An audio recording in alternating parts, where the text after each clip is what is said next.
Eric. We really appreciate for your time being here. And of course, I have a lot of speakers here. So, my speakers, I'll give this opportunity to my co-host to enable me moderate. Whoever has a question to Eric, you can pose the question. My co-host, kindly proceed.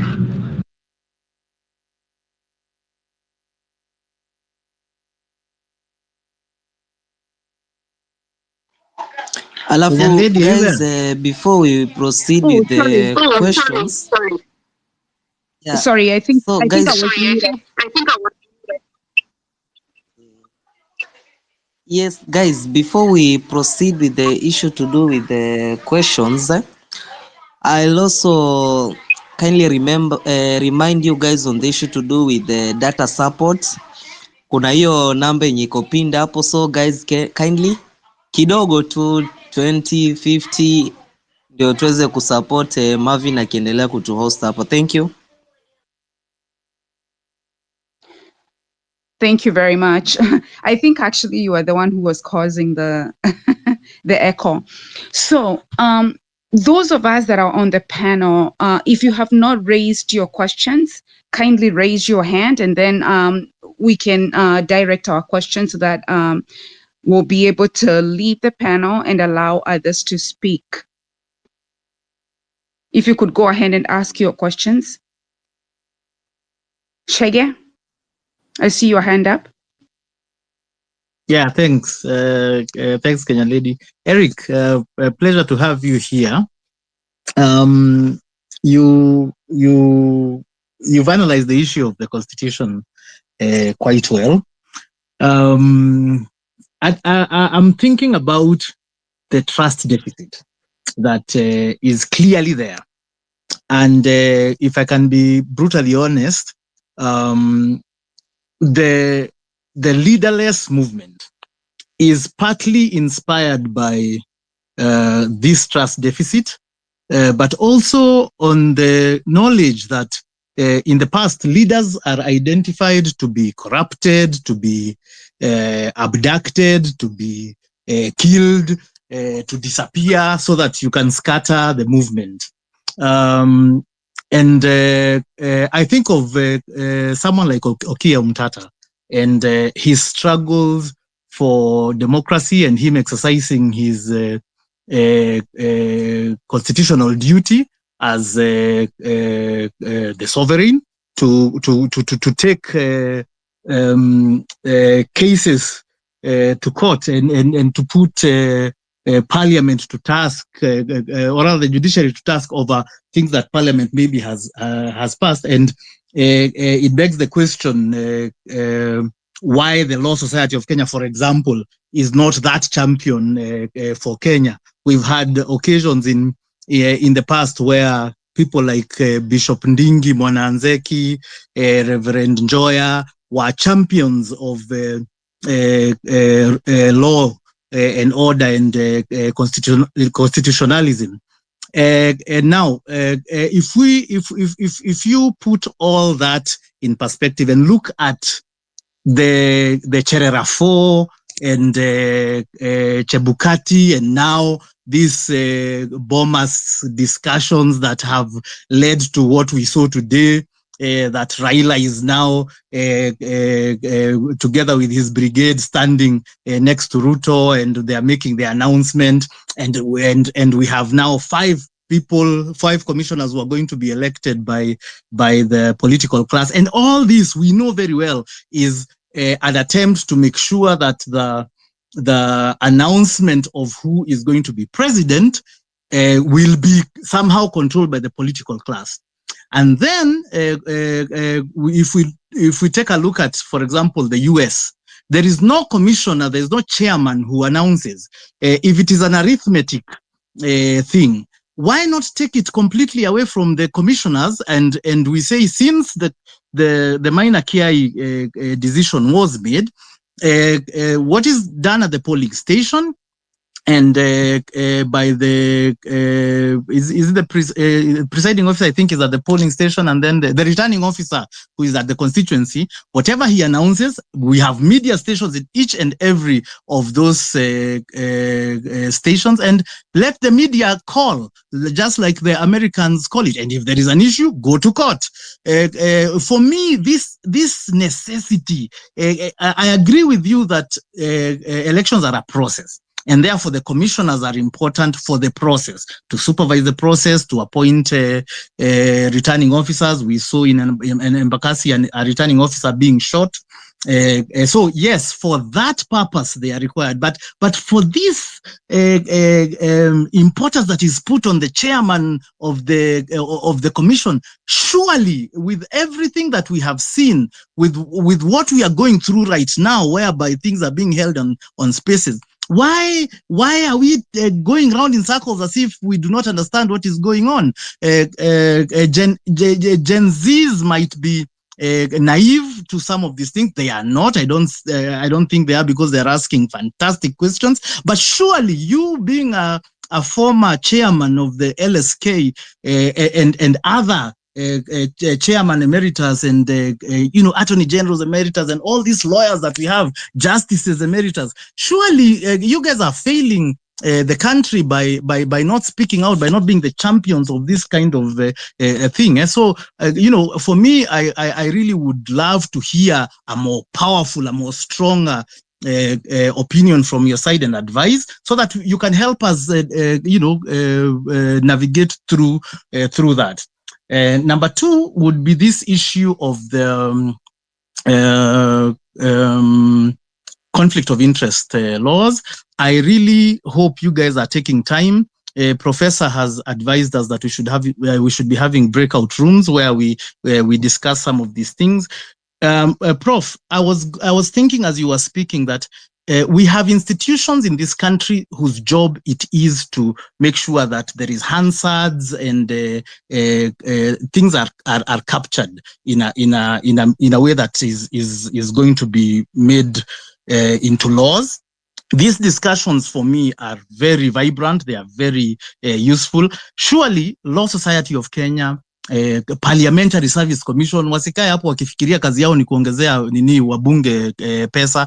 All these things need to be, we need to find a way of bringing them here. They are paid salaries to do this. The sovereign is calling you. By the way, we are the employer. The sovereign is calling you to come and take those Hansards and take those clerk of the National Assembly. They are inserting people here to investigate us and to block our systems. Can they be useful at least to these conversations and to be listening to the Gen Zs and to make sure that the things are captured in a way that makes sense and in a way that it comes through in society?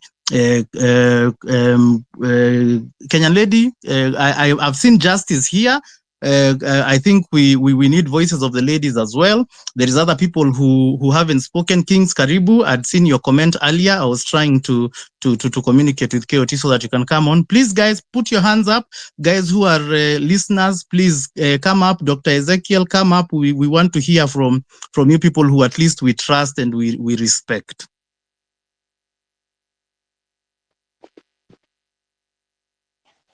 Justice Makonyango, are you able to speak to us? Yes, thank you very much for the opportunity. I just wanted to ask anybody who's currently at the Parliament today if they can share with us the details of the NADCO reports, because I'm trying to find it online. I can't find it, but it seems to be a very important document as far as youths and development in Kenya is concerned. Dr. Kivuta Kibwana, do you have an idea? Let's kindly, sorry, let's go to Professor so that you can answer all the questions. Professor's hand is up. No, I think the NADCO report, one can just access it by Google. It has been there for a long time.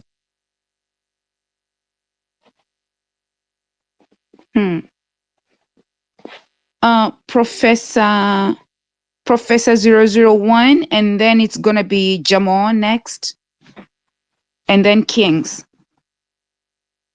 in that order. Okay, I was drafting something. Let me finish drafting it, then I will get back to you guys. Kindly. All right. Jamal, could you kindly go ahead? Thank you very much for the opportunity.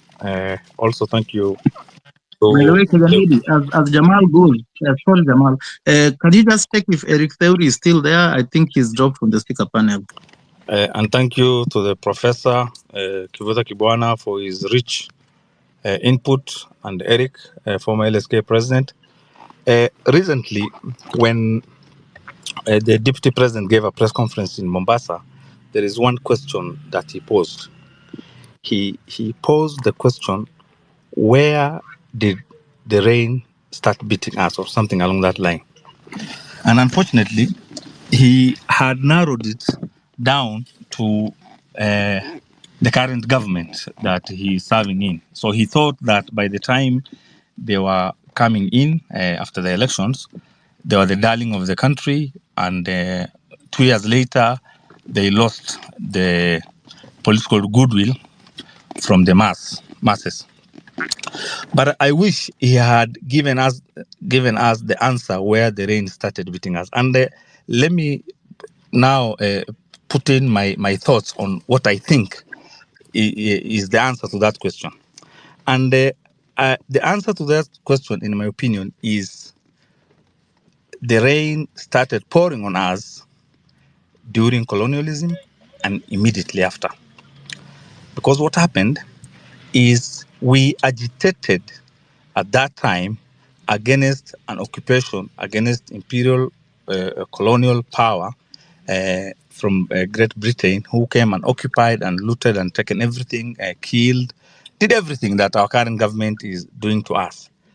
But then you will realize the process out of that situation, while there were people who went to the forest to fight because they knew you cannot negotiate with the enemy, because the enemy does not understand the language of win-win. The enemy is there to take it all.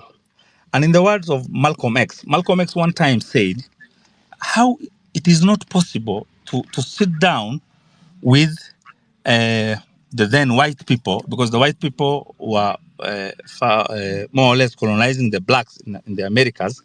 And he said there is nothing to talk about because these people cannot give up what they have. It is the system that gives them all that they have. Then how is it they will just give it up? It's impossible. So what we did is then during the colonial period, we went to Lancaster. We gave a few names here and there whom they had a hand in. At Lancaster, they negotiated. But what they ended up negotiating,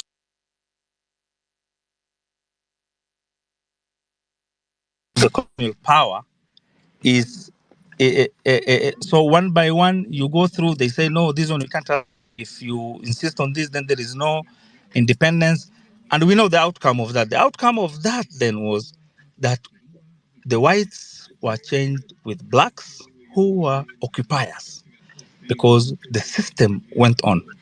The new black leadership went on with the looting. Now they were in competition with the white man to get, if it is land, if it is wealth, they grab it here. By the time the Mau Mau came back, hoping to find the land that was taken away from them, there was nothing because it is the chief and the new guys in town who took it all. I have friends here in Kiambu who tell me that they know the time when their grandfathers were alive.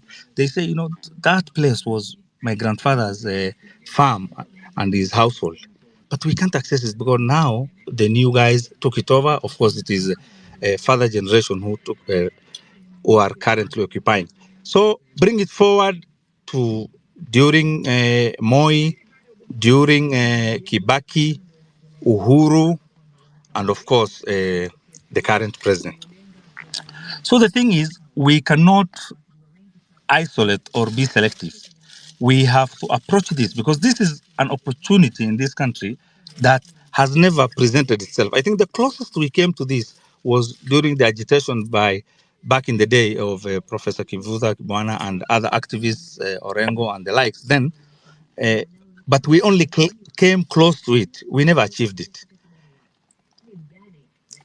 For us to achieve this, then it means we must change our mindset, because the major issue that we have with in our country and within ourselves is our mindsets. We have all believed that the solution is not with us. The solution has to be copied from somewhere else. That is why you see everyone speaking will always give you the example in the US, in the UK, in the where, in the here, because we believe the white man has the solution. Then why did we need to uproot the white man from here if we don't have the solutions? It's a mindset problem. If you look at the younger generation currently agitating and doing this, and we all generally, before I say that, generally in this country also, the people who agitate are the ones who do not have an opportunity at the table. Over the years, it has been like that. All elections, whether someone won by merit or they rigged themselves in, the other side will always agitate because they are not at the table. The minute an opportunity or a window is offered for them to sit at the table, then it's all okay. We have seen, sorry to say, Baba, for example, when Uhuru allowed him to come and sit and eat with him at the table, he forgot about everything. And Uhuru, what did he do? The damage that he did to this country, the last 5 years that he was in power.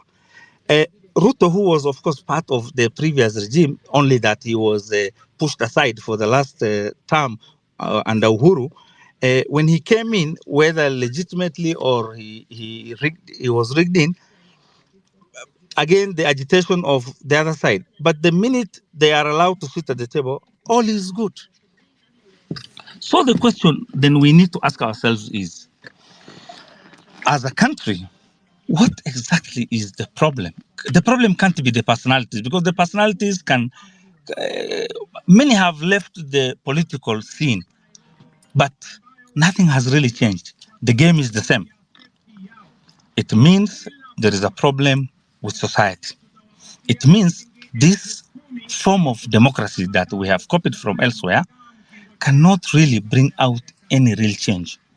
It can only bring out eloquent speakers who will promise heaven, deliver nothing. In 5 years' time, they'll find another narrative that they will rally us around. They'll find us an enemy, whether it is the ethnic card, whether it is the class card, whatever it is. And then immediately they come in, they have to continue with what they have inherited. Where does that place us? That places us, are we culpable? Are we part of the gears that allow this to happen? Or are we bystanders? Are we victims, or as we purport to be? In my opinion, I don't think we are bystanders. I don't think we are victims. I think we are part of the problem. So then, if we accept that, if we, accept that we are part of the problem, then what do? That is the major question. We could have quick fixes by removing this politician and that politician in the short term. But if the game is the same, because it is a systemic game, then will it really matter? Because we have seen many good people who have been given an opportunity, they have come into the political scene, and you can't recognize them a short while later. And in my opinion, it is the system. Unless we fix our form of democracy, unless we come together honestly and say there is a problem with the white man's form of democracy. Because when you study the so-called the US and all these countries, they are as corrupt as this country. It's just that they have so much and they have better cover-up, and the system is deeper than ours. Really nothing can come to, because it is a system that is older than most of us, 400, 500, 600 years. The British is maybe 1,000 years. So then, what is the way forward? That is the question we need to ask ourselves. is the way forward. Do we then pressure the government in terms of we have outcomes that we must get in the short term, then we enumerate them, then we say we are pushing this agenda as a country, then we put a bit of pressure, and hopefully, like this current guy has done, at least he has he's able to listen here and there, and he's really conceding ground. Then do we go on like that, or do we bring it down altogether? And this is dangerous, because we must also look at countries around us who brought down regimes because they felt they're bad. 40 years later, they're in the wilderness. And I'm sure the wilderness is far much worse than the current form. So then, I think, in my opinion, what we need to do is we need to organize properly. We need to allow professionals to guide this. And we need people to, if given opportunity to guide this, push or pressure on government, they make a public commitment that they will not benefit out of this at personal level. That commitment is made. The commitment can go in as far as even saying they will also not, because they'll become popular in this country, they will not even contest for positions in the next election. Because in this country, again, it is very easy to win elections by just pushing a narrative, and you trend here and there. The rest is now you pay influencers. All of a sudden, you are this angel. Then you lose your mind. But if you know from the beginning, you will not benefit out of this. You are doing it for the country. You are doing it for the next generation, and you will do your bit, and you step back. I think such kind of a leadership can take us to some extent forward.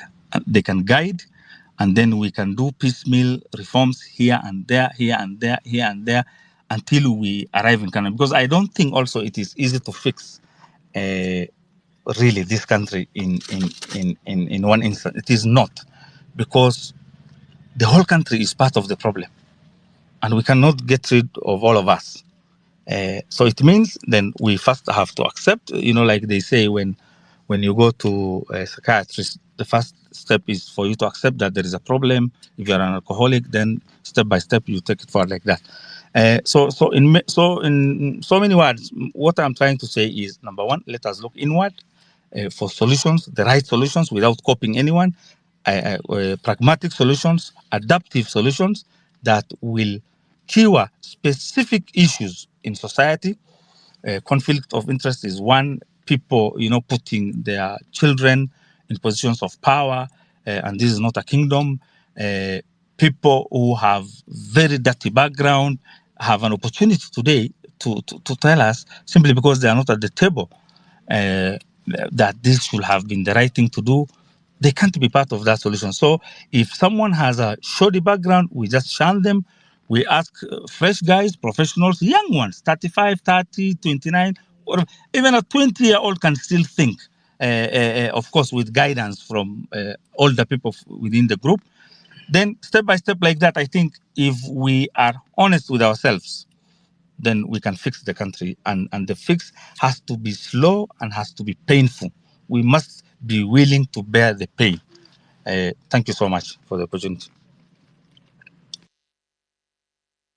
Thank you. I do see Professor Kivuda and I see Eric on the request. Are you able to request the mic so that I can let you back on the panel? And I think I will need to drop off a few people. Professor 001, please go ahead as I try to get Professor Kivuda and Eric back in. Please go ahead. So I just wanted to add some points basing my argument from the previous speaker. Actually, in as much as the tunataka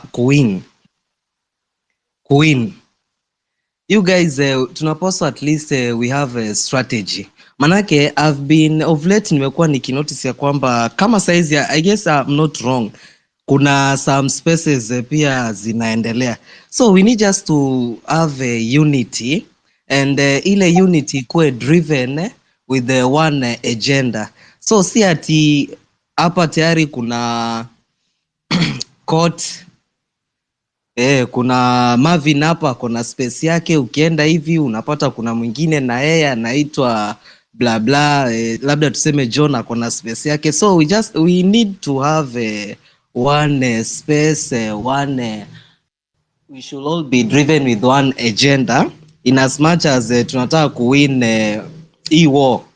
Remember now we are fighting the enemy saizi ni our allies, the political allies ambao tumeweza kuona leo wote, of which leo amejitokeza wote, and tumeweza kuona even the people that we were thinking of wanaweza tusaidia, the kind of people like Baba, of which I voted for Baba. Mimi sikuvotia this motherfucker by the name Ruto. So in as much as tunataka kuwin, let's have one agenda, one goal, and in order to accomplish your goal pia tukue na unity amongst us. Without unity guys hatuwezi. Ndio utapata watu wengine nao pia they are being paid by the government, so it's like now the government, they are compromising us, so they want to make that unity, ile unity yani ipotee tu bure yani.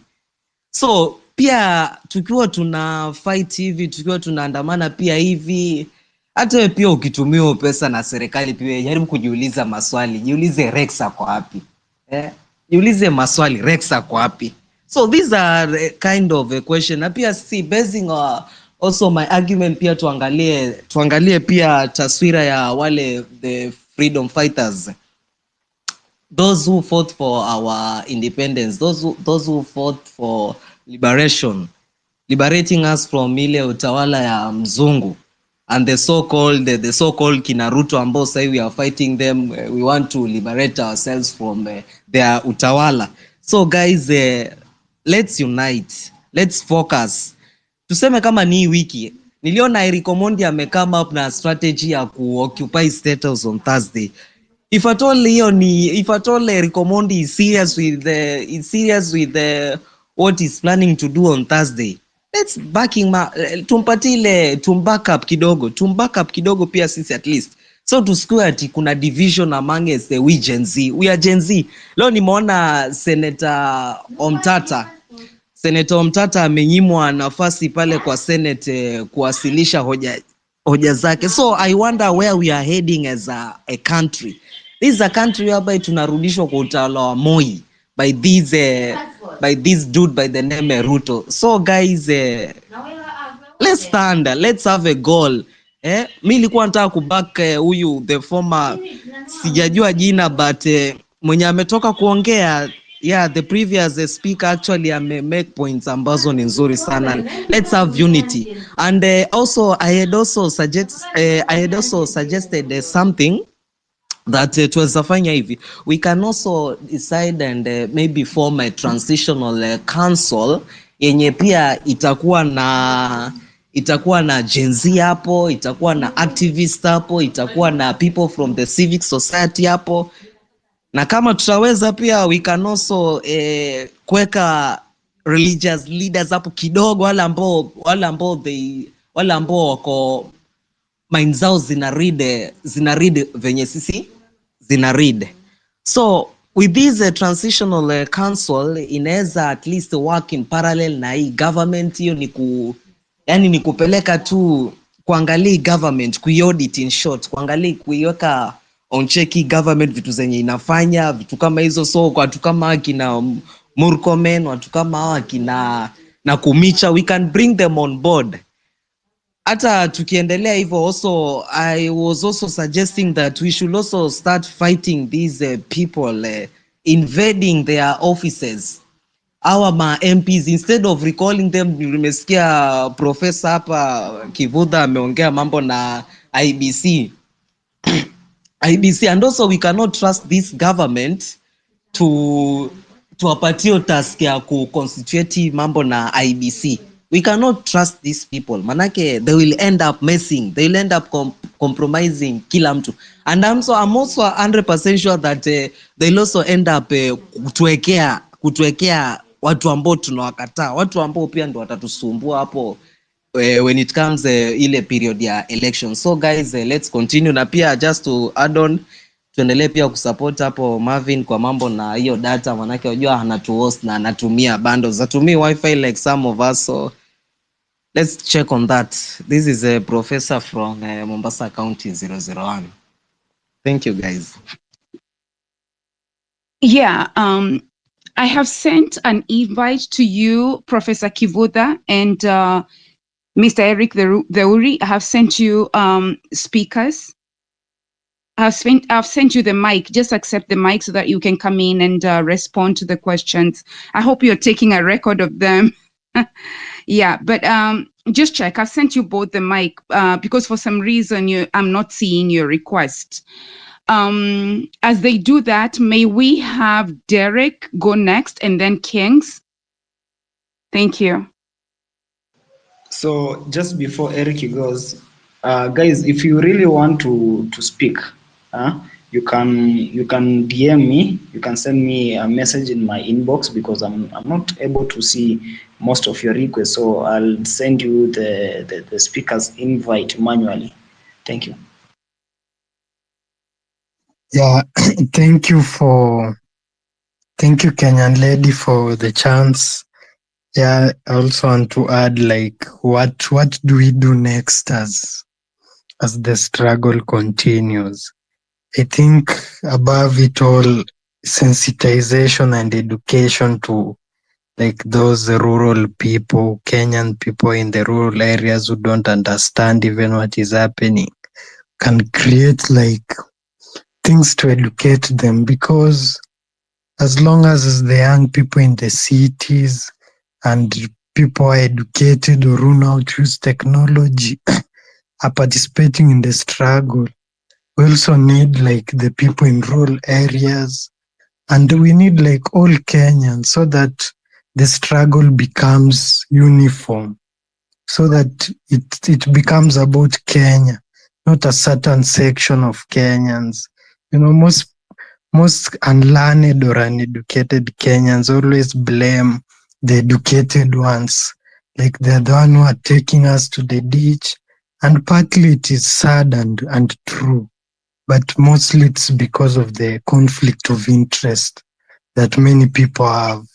So if we as the educated, as people now choose technology, can do some sensitization, show those people that are uneducated or those that are illiterate, we show them that we are together, that this struggle, either they understand or not, they are a part of it, and we are coming to this space so that we can make Kenya better, not just for us, but also for all of them. I think even William Ruto can be convinced by us that we want to make Kenya better even for him and his family. But if you look around, the question that is really being posed is a political question. That's why you see even His Excellency is a little bit timid, a little bit taking steps back and being humble and even listening to us. It's because we are raising a kind of a political question, that how will Kenya be governed? Who should govern Kenya? Under which circumstances and under which provisions should Kenya be ruled? You know, we are pushing a political, I think that is becoming slowly political. But yet, at the same time, you see a lot of Gen Z and even millennials don't understand the political space. And even if you look at politics in its nature, it's not something that is definite or something that is known exactly, like all the way from Plato to Karl Marx. They have tried to to really talk about politics and its dynamics, even Aristotle, but it's that hard that even the best brains in the world that has ever existed find it hard to ponder on. So as we think about what next, we should not forget that the political part, although we are asking for development and change and liberation, but Kenya will not end. We'll still need a president. We'll still need a political system that will always be there and has always been there whenever human beings come together or whenever human beings are trying to be governed. Yeah, my other point is as we try to make Kenya better, let us not also, as Gen Z, create enemies. You know, let not it look like some people are our enemies. Yet we are changing this country to become good for everyone. How can someone, a Kenyan or someone in Kenya, feel like this movement is our enemy? You see, the people have been killed, the people have been in prison, the people have been put behind bars. There are so many that we find it weird that some people in the political and also the technocrats in government feel like this movement is our enemy. Even some people here on social media feel like this movement is our enemy. The business people of Nairobi are feeling like this movement is our enemy also. But we need to find a way that, you know, the game of politics is or political games and games done by government and state officials are always dirty. So if we can make ourselves get a way that is clean, that doesn't put anyone against us, or even if it puts the majority of Kenyans on our side, it will be safe for us. Yeah, so I think educating our people in rural areas, trying to build a good rapport with everyone are the things that we really need so as to make the movement alive and to exist even for years. For years, like many people even remember. Many people remember Mau Mau and their struggle, things that happened long time ago, or Coyote and the struggle. People remember so many things, Nelson Mandela, things that happened long time ago. If something was to have a lifetime impact, then it must be made in a way that it is simple and understandable by everyone. Thank you. Thank you. I think Kenyan lady now. I'm the person to go next. Yes, that is Kings, correct? Yes. Yes, please go ahead, and then we will welcome back Professor Kivuda and Eric to respond. I think that's a long chain of response they have. Go ahead, please. I've seen also Kabando has joined us. Kabando, please, if you can mute your mic so that maybe if there are any interruption from your end, it won't affect the speakers that are on session. Kabando, if you can mute, please. Okay.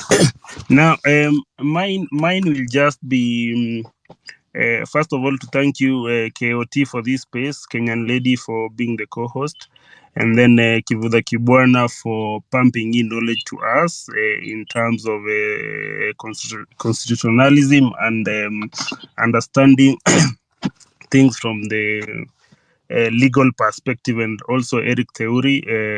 Thank you for your time and being committal to this space. Responding to most of to the speakers that have come before me, I think the discourse at hand goes way before even the current political class that we are trying to fight with.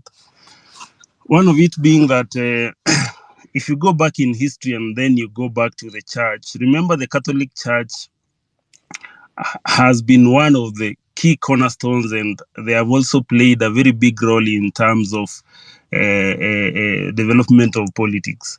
And way before, when the Catholic Church was starting at the Catholic in the Vatican in Italy, there is a way the church was fundraising, raising funds.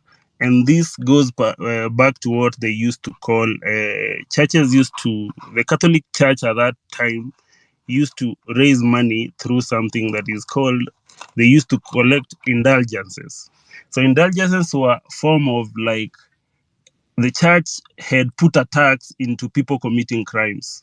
So, for example, if you go and steal from someone, then the church will be able to, like, put crimes in terms of their grievance or the magnitude, and then you'll pay a certain tax to the church.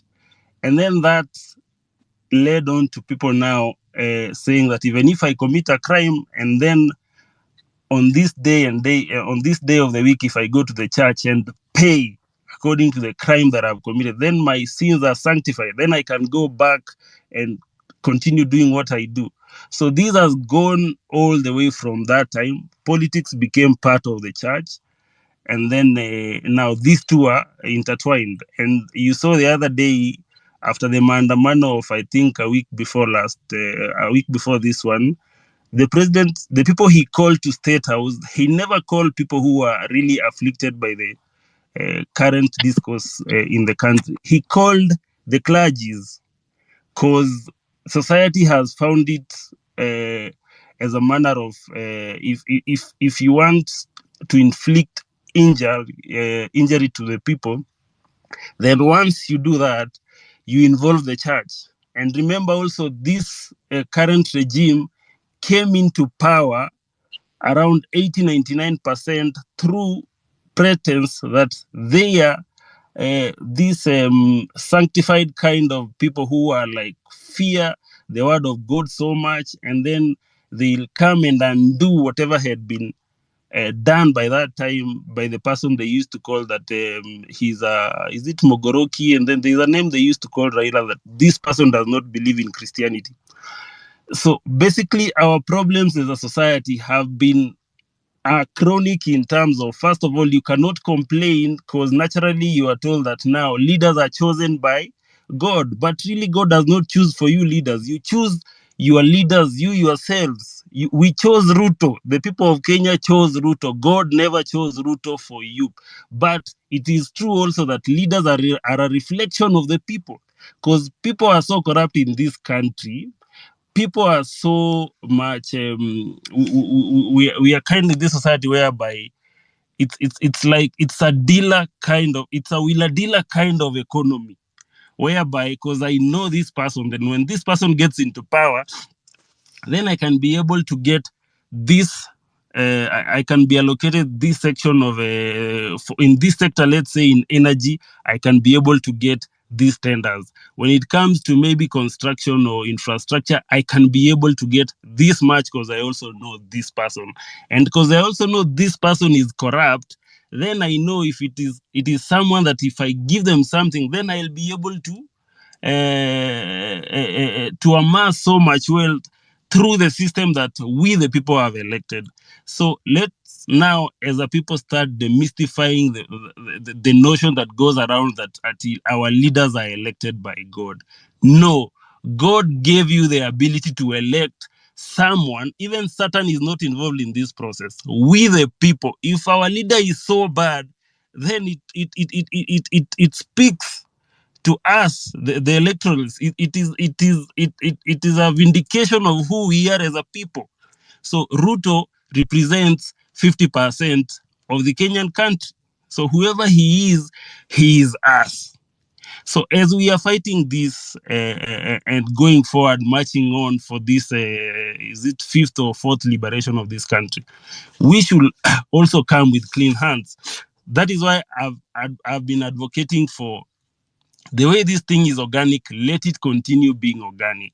The other day on the Spaces on Sunday, Okia spoke about Our problem as a country is not about who is leading us. We can even put tunaweza weka kondoo. We can put anything to be our president, as long as us the people accept to follow the law, to abide by the law, to abide by our constitution. Once we do that, then it doesn't matter who becomes a president. It won't even affect your day-to-day operations, because the systems are working, the laws are working, people are following. If it is the right channels of procurement, you will know, as long as I've organized my house as an entity, if I apply for this tender and these are the criterias, and they are also not incriminative, they are fair to everyone, then I can be able to win that tender. I do not need to know anyone.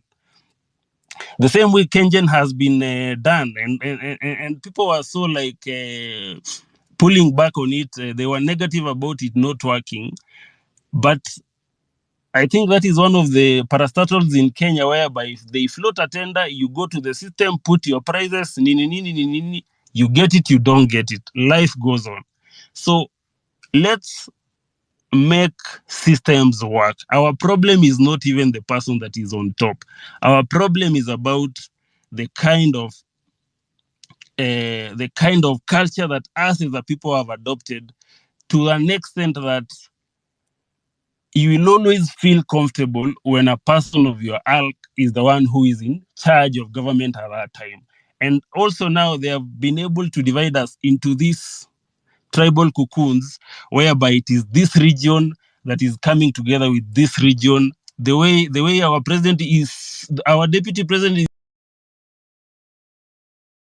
is so obsessed with Watu wa Mulima. That guy, that he talks, he drinks, he walks. All his mind is Watu wa Mulima. Because the politics he has learned since he was a young man was tribal politics. He knows, for the only way that I can ascend to power is to harness our community as 5 million Kikuyus, and then we go for this position. But now, come to the reality on the ground in 2024, the finance bill affects all of us, regardless of which region of this country you come from. Whether you come from Central, you come from Rift Valley, you come from Nyanza, the finance bill affects you equally. So, and then this movement is also rattling them in a manner that now they cannot go in the evening. Raila cannot go and call back his people. Kalonzo cannot go and call Kambas. The deputy president cannot go and call back his Kikuyu people. The president himself also cannot go back to his Kalenjin community and say, now, it is this group that is against me. People have realized that no, for the last 30, 40 years, our politics have been elitism politics, whereby our politics is about certain characters. Kalonzo was there in 1992 during multi-party. Raila was there in 1992 plus his father during multi-party fight. Martha Karua was there.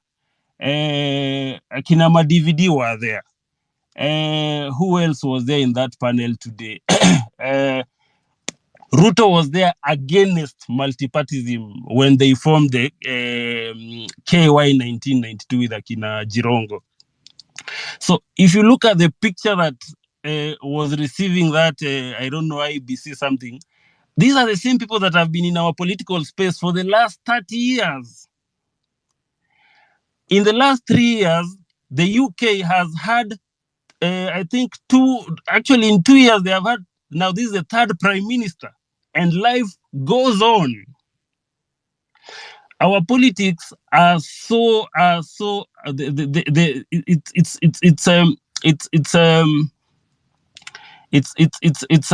which word should I use? It's a cult of personalities. Like me, I'm a Ruto guy. Me, I'm a Raila guy. Me, I'm this guy, and that is where our problems emanate. The highest position in the country should be so useless that anyone can occupy it without you knowing, and your life goes on. It cannot be that after every 5 years. Kenya, by the way, you work only for 4 years. As business people, you plan your business or how you're going to make your money between the first year. Actually, the first year when the president comes in, they are in this charlatan of who is taking this, who is getting this, who is getting this, who is getting to cabinet, who is my person. So the whole of the first year when the government gets into power is wasted in them deciding who will get a piece of the cake. So you will work only for 3 years.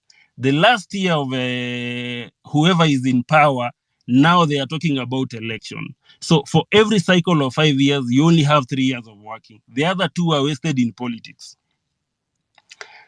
And we've been acclimatized now into that has become our cycle. And that is why we keep on saying there are no jobs, there are no this. Because this country does not give you space even to work. It doesn't even give you space to breathe and plan your things. You cannot plan your business. You cannot even sit down with investors and tell them that I'm thinking that whatever we are planning to do will go beyond this regime. Everyone will be like, Apana. You want to If sum this it up? person comes, Kings, you want to sum it up? sorry? Yeah, I'm almost. I'm about to land. Okay, and then So followed by Derek, and then now we can welcome Professor. Thank you. I'm sorry. no problem. So my point is, as we are having this discourse, we should ask ourselves first, at the end of the day, who are we as a person? Are you here for a better future? Are you looking at this country like if you say like, if I look into the future, in the next 5, 10, 20 years, will my kids prosper in this economy? If then they won't, if you are not aligned to a certain political class that is at that time, then we won't go far. So my final remarks will be, Professor, and also I've seen something going around about this formation of the task force and all that, because you are part of the team that formed the constitution. Why is it that IEBC is so much inclined to president in this? The president has to decide who is coming into the panel. He also has to pick this list. Why can't we have this thing done by people who are not even interested with politics? They just they are given the KPIs, and this person needs to have this qualification and this, and they elect someone who is not who won't come and feel like I'm here because of President XYZ. So that's my final submission. Thank you so much, Kenyan lady, and thank you, Coyote. Thank you, Derek. Would you make it quick, please? Yeah, Go ahead. yeah. It's just an addition to what I was saying, because I had someone say the problem started from the British system that we inherited after independence, and the answer to that has been given severally, like decolonize, like all the way from Bob Marley's time, like free our mind from mental slavery. Currently, people are talking about decolonizing even agriculture and all aspects of the economy, like moving literally away from how the white man taught us and doing things as we Africans think about it or have thought is best. You know? Even some people argue like some kind of leaders who are dictators around the world have better economies than democratic leaders. Maybe we as Kenyans should also think, who is the best person that should lead us, which is the best system. And as young people and innovative as Kenyans we are, we can come up with systems that can work even better, because these are the things that I think even the president is asking. How do you want us to do it? Which system have you thought about it to do it? And as we think about it, I think we should really think from our African point of view, so that we don't depend on the system of the colonizer. There was a book written recently by some author. The book was titled "The Revolution Will Not Be Financed." Even recently, when the Gen Z were demonstrating in the streets, the question of financing came up. Who is the one giving them money?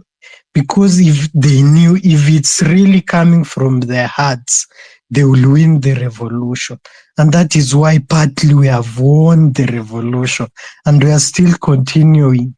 It must come from our heart. It must come from our system. It must come from our thoughts. Something that will make Kenya better must look like that. Thank you. Thank you very, very much. Miriam, would you please go ahead? Thank you for the mic. Thank you, guys. So I'll be quick as well. I want to say a few things. So I have been attending these spaces for quite faithfully since all this began. And considering I'm not into politics, this has been a first for me. And every time I've gotten a chance to speak, I have been agitating for action so that we don't keep regurgitating things and doing nothing. And I'm pleasantly, I'm happy that we have been receiving a lot of action-oriented talks. And I want to thank my seniors for that. But now today, the reason I was inspired to speak was listening to Professor Kivuda and my senior Eric. I started feeling how you feel when I was in GHC class in primary school or in Bensi Hanya's class. And why I say this, and I might sound like the devil's advocate, but hear me out. We might be like 1,500 of us, but maybe I would be speaking for maybe 500 or maybe just for myself when I say that how I used to feel those days was change was never gonna come because it looked like it was so far-fetched. There was so much to do. There was so many hurdles to cross. And that's the same feeling I had today. And I'm like, I hope no one else is feeling as I'm feeling, like defeatist or defeated, like, oh my God, there's so much to read. There's so much to understand, to taifika. So I guess what I'm saying is I hope what I would prefer, the solution that I'm offering is for the experts, the lawyers, the Kina Prof, Kina Eric, to do their thing so that the rest of us can continue just agitating and do what we do best, which is retweet and tweet for the Gen Zs to TikTok and dance and keep pushing for the agenda. Because I hope we don't get drawn into all that work that needs to go into these things that experts can do, like guys who can go to courts, let them go to courts, and then now we will follow and rally behind them and continue agitating. For the people who can go to Mandamano, let's also do that. Division of labor and specialization, for lack of a better word, because I would really hate for all these lessons that we are learning to also put out the fire. And I'm maybe speaking for just myself, but I hope I speak for one other person. So division of labor and specialization. The second thing I wanted to say was about mainstream media. I've noticed, and I keep saying this, that when I talk to people on this village, the market, the Makangas and the Deres, I notice that we speak completely different languages. Here on Twitter, we are very few people. The majority are outside Twitter or the social media. So I feel like, I don't know whether this can be done where we bring in social media and they also pledge allegiance to this movement. Because every time I have been speaking to these people, it's like the message that's being passed on by mainstream media can easily be misconstrued. So we need to get them to be able to send the right message, right, quote unquote, the message in a clear manner, the way we want it sent out. Then the second way is for us to also not take this initiative for granted and not assume that people outside this social media are seeing things the same way we are seeing with this, from the same perspective as we are. Most people aren't, guys. So we need to not overestimate the power that we have or the tool of social media, and we need to start actively planting seeds in the people outside social media, because these seeds, we might need these trees, the seeds, to grow by 2027. We will really truly need these people. And finally, so that's civic education. Yeah, everyone needs to take part. And then the mainstream media, if there's a way we can merge the two so that we speak a common language. It's a very thin line. It's a very thin line when I talk to someone and they're like, oh, but si mlipewa alitikia kusign finance bill, mnataka nini tena? And that is a wave that spreads across like a group of people outside social media. So there's actually work to be done. Thank you. That's all I wanted to say. Thank you, thank you, thank you. Please allow me to hand the mic to Professor Kivutha Kibwana, Mr. Deuri, and I think Kabando is here. Please go ahead and give us your wisdom.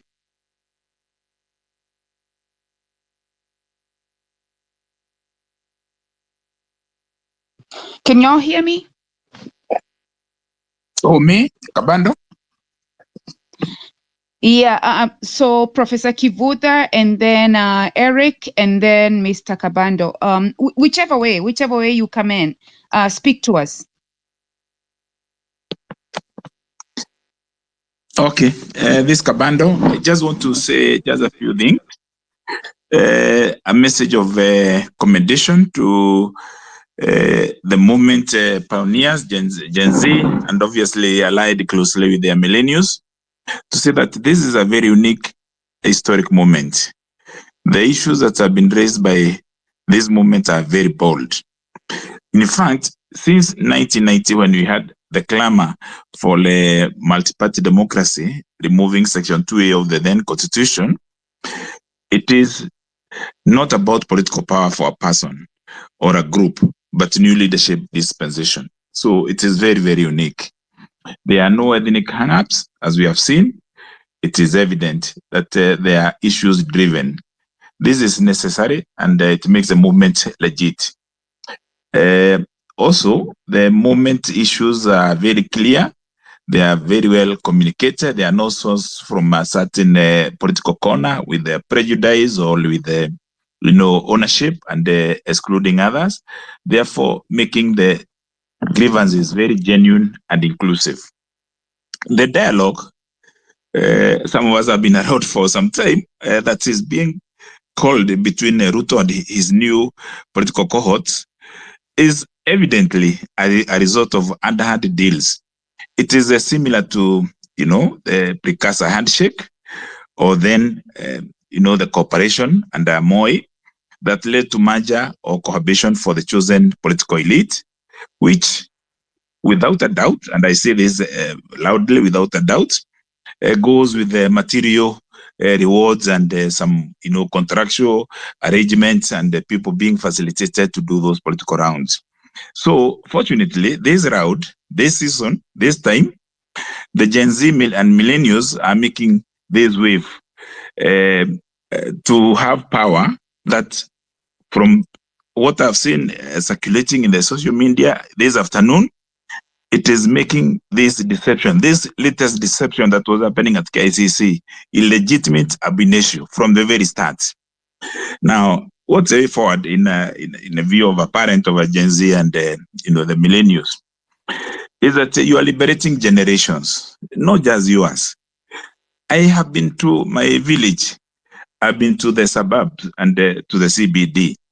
I'm yet to meet a single person, and this I can say and I can even swear, that I have not met a single person who has condemned this movement. Even individuals who otherwise are very cozy and very, attached to the status quo, people who transfer or who transit their allegiance and loyalties from one camp to the other, depending on who is calling shots and who is driving the levers of political power that offers material benefits. I have not met one single person. And we had a discussion on Saturday and again yesterday evening with some peers, some friends. And you are saying, for the first time, nobody is condemning, nobody is angry. And we are saying, can you go forward? Therefore, we are saying the movement owners, the tribeless, the fearless, the faithless, Gen Zs and your allies, the millennials, remain steadfast. You are gallant. You have our unequivocal blessings. We truly, honestly are so buoyed, very inspired, and very proud of you. No selfish, covert dialogue seems to have a chance now. I can say that you are the Malcolm X of your time, the Steve Bikos, the Dedan Kimandis, the Menteklili, and others who have, Akina Sankaras, who pioneered their time at your age. Step forward, and we are also ready to step forward to continue blessing you on your gallant, patriotic journey to bring a new dispensation. Kindly don't drop your guard. Stick on demands for drastic radical reforms, including, for instance, full implementation of the Crow report that was documented under the guidance of John Githongo, 2003-04, that made him being ostracized by the regime then. And also the Dongo report that shows the grabbing of Kenya by individuals and by institutions, publishing of the debt register, and dissolution of Ruto's government. You are winning. Everything that Ruto has said or done in the last few days is because of what you have done. Despite the violence, despite the kidnappings, the abductions, the maiming, the deaths, you are winning. No retreat. You got our backs in all ways possible. You are inspiring all and sundry. This is your moment. Don't drop the torch. Be the torch bearers that you are already. And we say to you, kudos, God bless you. Asante sana. Loud and clear. Thank you very much, Honorable Kabando. Dr. Kivutha Kibwana, would you kindly go ahead? Yes, and I want also to thank Kabando. We come a long ways. I was Dean of the Faculty of Law when he was the student leader, and they put him into a lot of problems then. And so I'm happy to share. I'm happy to share this space with him and for the words that he has said. And I think he mentioned the name of John Githongo in terms of anti-corruption measures.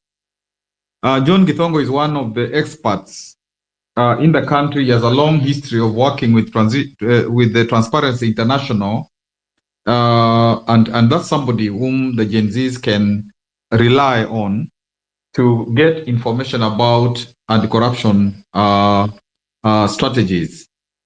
Let me also repeat something that Jamal, I think, said. He gave us a history of how, this problem that we have today is long drawn from colonial times. And even when today we talk about ethnic parties, ethnic-based parties, this is something that was planted during colonialism, because up to 1960, they only allowed district political parties. The KANU was the first national party when now they had decided they were going to give Kenya flag independence.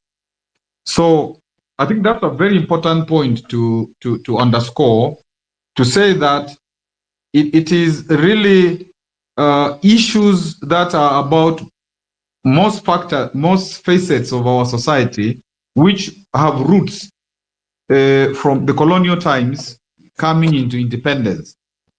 And therefore, it's really what is being sought is like an overhaul of the system, and that is why it is not normally easy to do that kind of thing, and that is why it's a question of asking what is the best system. Yes, there is the Constitution, but you see, the Constitution to be given life requires, why would you have parastatals and those statutory bodies and so on? What do they do? Do they take money which they shouldn't be taking? And so you look at the entire system so that you can say that this system must be overhauled, must be revamped, so that it is citizen sympathetic or citizen friendly. And that is why it is always difficult, because there are people who will resist a system that has been giving them economic advantage, from the international level, from the national level, from even now local levels in the counties and so on. So I think that is what Gen Zs must know they are up against. So it's not just a quick fix. It is something that requires a lot of changes, and with time, changes in the culture of how we do how we do our things. And that is why whatever you plan, you must have staying power. Because if you think it will happen in 1 year, you think that you'll get all these changes in 2 years. I think it's getting the structures that you will have so that this is a continuous thing. Even if you were to get new people that you think are good, there must be eternal vigilance because people get influenced by all sorts of forces, and then you say they have sold out. I liked also the point which was made about enmity. Gen Z are not trying to be enemies with anybody or looking for enemies or doing whatever. They just, I think, from how I view them, they want better. They want things that work for them. In actual fact, if government, all this time that people have been talking about a youth Marshall Plan, like how do you create a youth Marshall Plan where the people are 15 to 35, and of course also those who are in schools below, they feel that they have citizenship in Kenya. They are provided for, and there are ways like the Ministry of Youth and so on, sports and stuff. They could have been thinking about a youth Marshall Plan where every ministry is told, how are you interacting with young people? What are you doing with young people? Even having like say, can youth make is there like a youth bank? This ASLA fund, could it have been a fund, properly managed, where people get, but not 500 shillings. 500 shillings, what business will you start with? All that kind of stuff. Because after the phone, where everybody has a phone and they do many things through the phone, the handset. Then after the border, where many youth also got involved. One of the things that could have happened is accessible credit to young people so that they can be in, their businesses, they can be in the social enterprises and all that. So that there are things that really make youth know that they belong to Kenya. Kenya is their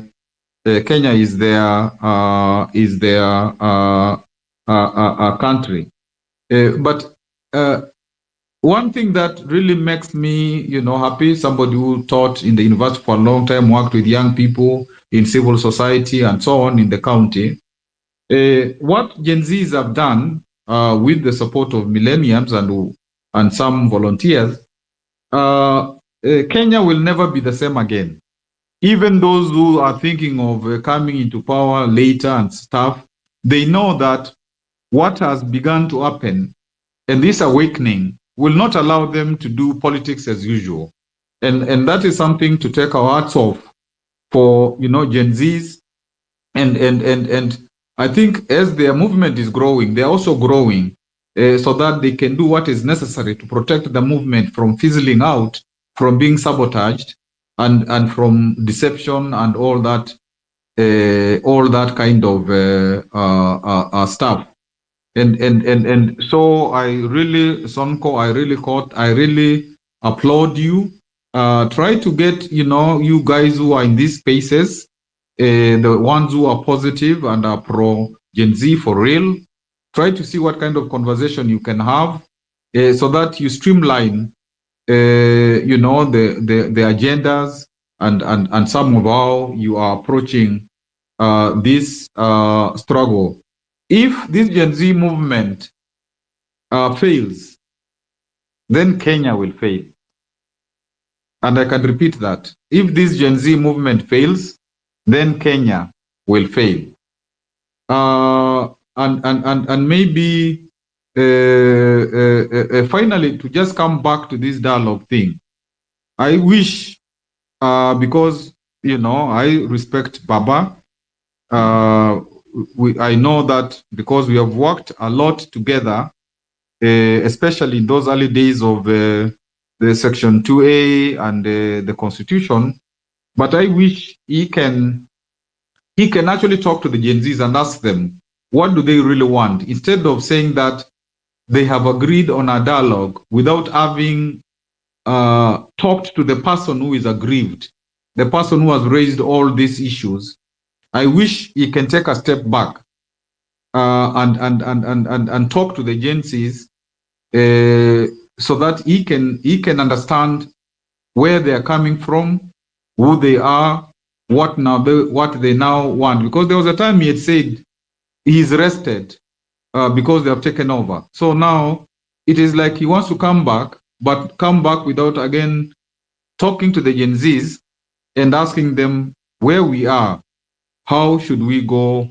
forward. And of course, I think it will be a question of respect to these young people who have taken the baton of the relay in terms of assisting to change our country. And of course, one expects and one hopes that the president will appreciate that the Gen Zs are operating truly to change the country, and when they ask for certain things, it is because they want the change, and they are not trying to say that they are not trying to undermine anybody, but simply to say what we want is what we think will assist to change our country, and we need to be listened to, and the things that are promised in the interim, they need to be done, and let us be acknowledged as a new force in the Kenyan scenario, and to actually be, instead of going to talk to the opposition, because it's the agencies who have raised these issues, I think it is important to realize that what they are saying is what is on the table, but not what the opposition will put on the table. Thank you.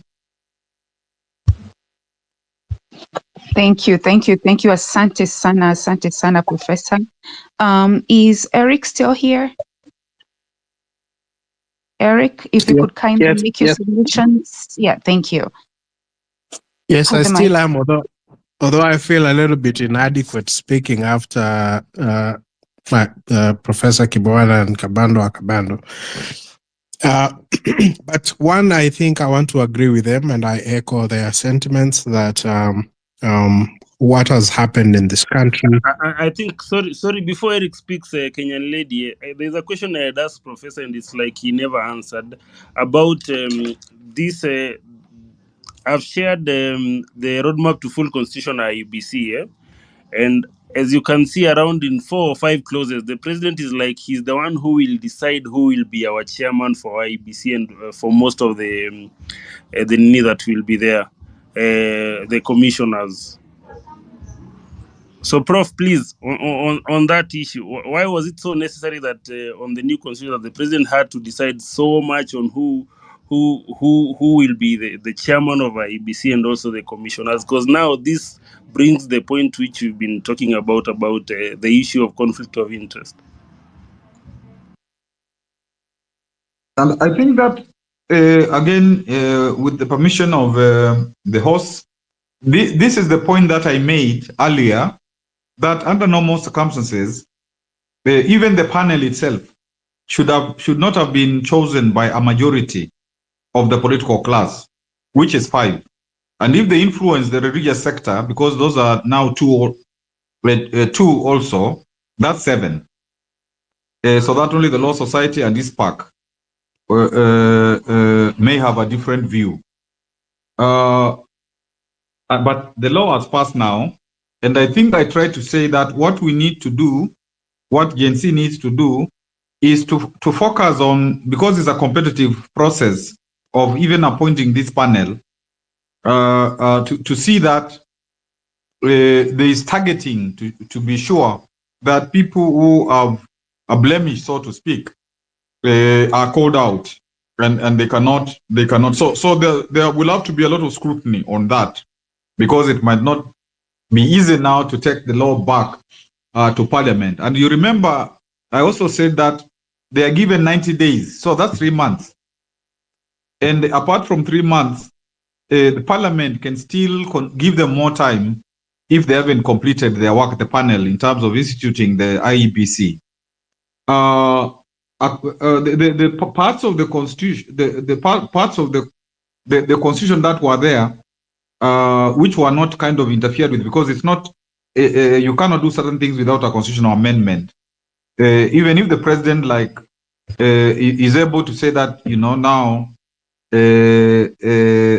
this is who will be the commissioner, the chair, and all that kind of stuff. The primary actually choice comes from the panel, and that is why it is very, very important, as I said earlier, to check and to see who is the panel and the people that the panel who applies, so that some people can be cancelled if they have a bad history, and then the people who are shortlisted, the Gen Zs go through each one of them and raise issues about them. So it's that vigilance, I think, that is going to help us. But anything about the constitution could not have been, anything about the constitution as is could not have been changed. Thank you, Professor. Thank you, Prof. Kenyan lady, please proceed. Eric, you got the mic. Thank you, and Prof, maybe the question so much appears to be that, and I think that goes back to the discussion that we've had, that there is a feeling that the political class, the presidency, and the politicians have departed from ideally what should be the true north, that is faithful implementation and execution of the Constitution. And so that where even power that ordinarily should then be exercised by the president or the political class, they start feeling that perhaps if it is exercised by those people, then it will not be exercised for the national good. And I think also Kabando did allude to that in terms of the trust deficit and the feeling that even the dialogue that is supposed to be, or rather the idea of the dialogue, is actually motivated by other underhand dealings, and that again is a concern that the Gen Zs have expressed, and I think that generally speaking, we've been having this conversation that the movement has no leadership, but it has a direction and it has a purpose, and it has a focus, and ultimately I think that those will continue to be issues that will be central to that discussion. But for me, I just want to say that one, that this movement is extremely phenomenal. It is unprecedented. It is something that makes or should make all of us as Kenyans proud. I suspect that we are making other countries across the continent extremely jealous of the kind of political agitation and the kind of freedom and the kind of actions that we have taken, and probably we are making the leadership across the African continent also extremely agitated and uncomfortable, in the sense that we are likely to export this agitation to other countries and probably shake the political establishment as it were. But then again, looking across the continent and across the not just the continent but across the world, we are beginning to see changes that are reflective of the kind of aspirations that have been expressed by the Gen Z. And so I don't think that we are alone as a country in that space. And it's something that we should agitate and then continue to seek for. My parting shot would be just like the oil industry has had to adopt an extremely efficient measure of transparency in terms of pricing, in terms of ownership, including beneficial ownership, and in terms of the transactions that are carried out between oil companies and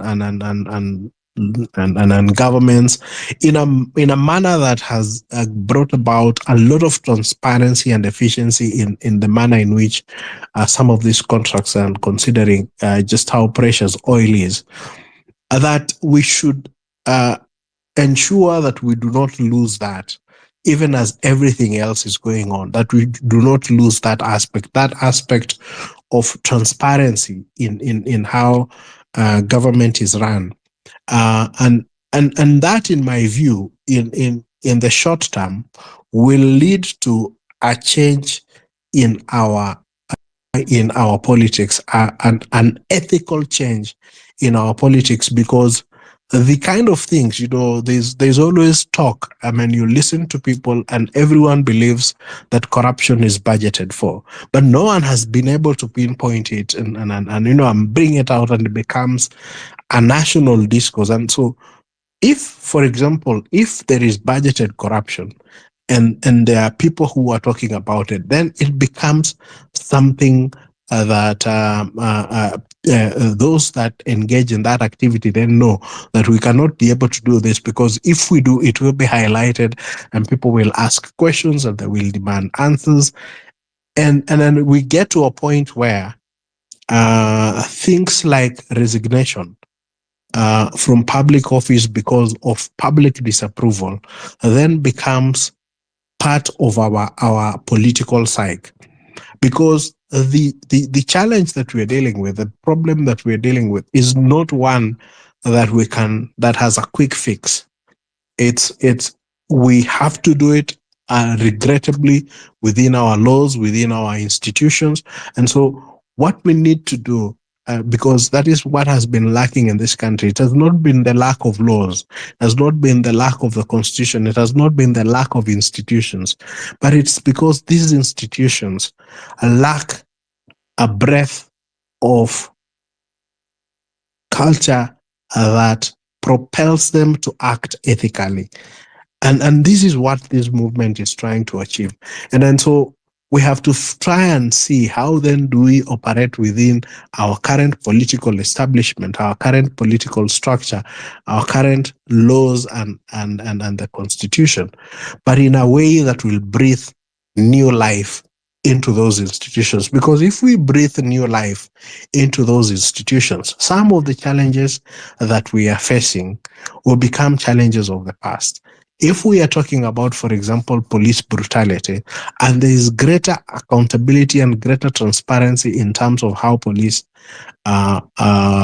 use their power, that in effect would snowball into having a police force that is more responsive to the needs of the citizen, that is less brutal, that is more humane in terms of how it handles people, that, things like abductions and some of the things that we have seen become a thing of the past, because the only way you can change that is by bringing in a culture of transparency, bringing in a culture of accountability, and bringing in a culture where people know that they will not get away with any transgressions, that as a country we will not be accused of having a short memory. And all these things, over time, if we can be able to find a mechanism to maintain that element, would work. But ultimately, we are going to have a challenge, because we can say all the things we want to say. We can talk about the ills that are there in the government. We can talk about what our our culture is coming from colonialism and where we are, tribalism and all those things. But a time comes when you have to draw a line in the sand and to say, you know what, from this moment, this is where we are. This is where we find ourselves. How do we get out of the hole that we are in? And I think the only way we can be able to do that and to do it successfully is to sustain a culture of accountability. I look at what we have been doing, much as I may have, may not understand how it works. When we say, let's go and salamia so and so, let's go and salamia our MPs, let us go and do this. In other jurisdictions, it actually works in a way that those who are in public office understand that they are there as an institution of trust, and that immediately they lose the trust of the members of public, either by even their own private behavior in private. And that is what is contained in our leadership and integrity in terms of the Constitution, that not only your private, not only your public actions, but also your private actions should be scrutinized and should matter when it comes to leadership. And so that if you conduct yourself in private, yet you are a public officer in a manner that does not bring honor to that office, then you're supposed to lose your seat.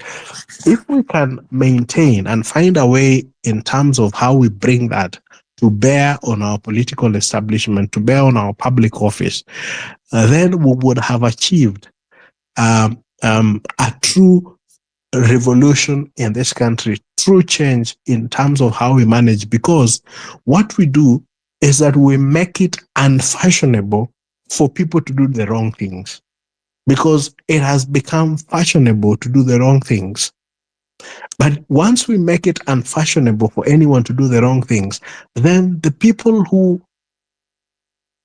are motivated to join politics for the reason that they would be able to get away with certain things, then will shy away. And those that really want to serve the people and to serve their country and to be a difference in the institution of the country would then step forward, and it will give us an opportunity to then realize all these issues that we are agitating about. And I think that ultimately we have to find a way to concretize that and have mechanisms for seeking accountability both at the national level and at the county level in a manner that will bring about a lasting legacy of change in the manner in which we manage public office.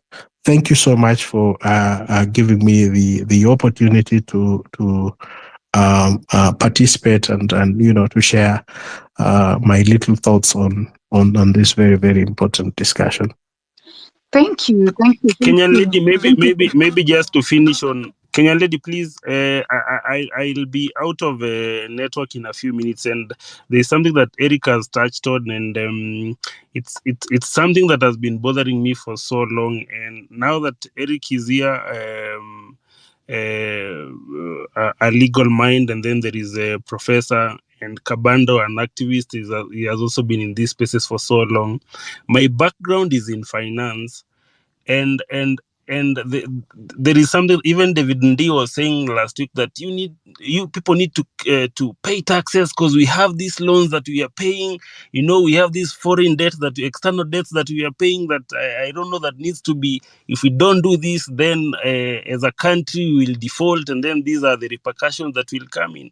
And then I was like, wait a minute, what if we said, then let's default first? Because I run a company, and every month when we do our budgets for the expenditure for the following month, and then we also plan our revenues, we always sit down and say, what is our debt as of date, this and this, for the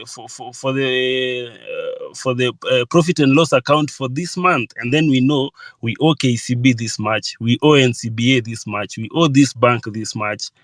And then from there, from our revenues, we are able to plan on how we are going to pay those debts. So here is a scenario whereby in 2012, as Kibaki was leaving, our national debt was at 1.4 trillion. So my assumption is the government that came next, that is Uhuruto, they had the responsibility of generating revenue or raising revenue, at the same time doing other development projects, as they also pay the debt.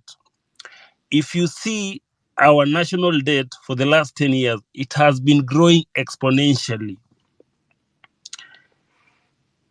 If you deduce that graph, it is like we really don't pay the debt that we owe. So for example, if in 2013, our debt was 1.4, the following year we borrowed, an assumption, we borrowed maybe 2 trillion. As we are borrowing this, there is always an element we are borrowing. This is our budget for this year. And from this budget, we are also paying this much debt. So where is our national debt register that is telling us from the time of, let's even not go to Moi, because we all of us accept that was a critical juncture in 2002, whereby we said now we are starting a new leaf. Let's go to when Kibaki was living in 2013, 2012. Our national debt was 1.4 trillion. All of it, external and internal. Currently, we are being told our national debt is 7.6 trillion. My point is, we as Kenyans, this political class is forcing us into repayment of odious debts that in reality never came to Kenya, or if that money came in, then you are not responsible on how it was, the money was utilized. So for me, Theuri and Professor, we always say all laws emanate from natural laws. That is from the laws of fairness. That be the way you are fair to another man, then you also expect them to be fairer unto you. And from there, we form laws. So this is a person, IMF, World Bank, they are coming and telling our government like, Eurobond, how much do you want to raise? 500 billion. Okay, we are giving you this money. Whatever you're going to do with it is none of our business. When you go to court again, the court tells you ignorance is never a defense before a court of law. So these foreign these foreigners who have manifested themselves and they are into this financial space of work, they have made us slaves. They are financial slaves, are pumping money into corrupt regimes without really caring if the money that they are pumping in is used constitutionally. Prof, our constitution says that if you are borrowing externally, then that money should be specifically used for development projects. We've borrowed externally 7.6 trillion. Can we be able, and I don't know how much we paid as of now. Actually, most of the debts are odious debts. Can we be told where is the 7.6 trillion in terms of development projects that this the two regimes are, because these two regimes are one and the same. Can we be told there is this 7.6 trillion in this project, this and this and this and this? If they are not able to do that, then Eric and Prof, can we kindly default and say we are not going to pay these 2 Eurobonds? We are not paying this money that we owe IMF, and life continues. If it doesn't, then that will be our critical juncture.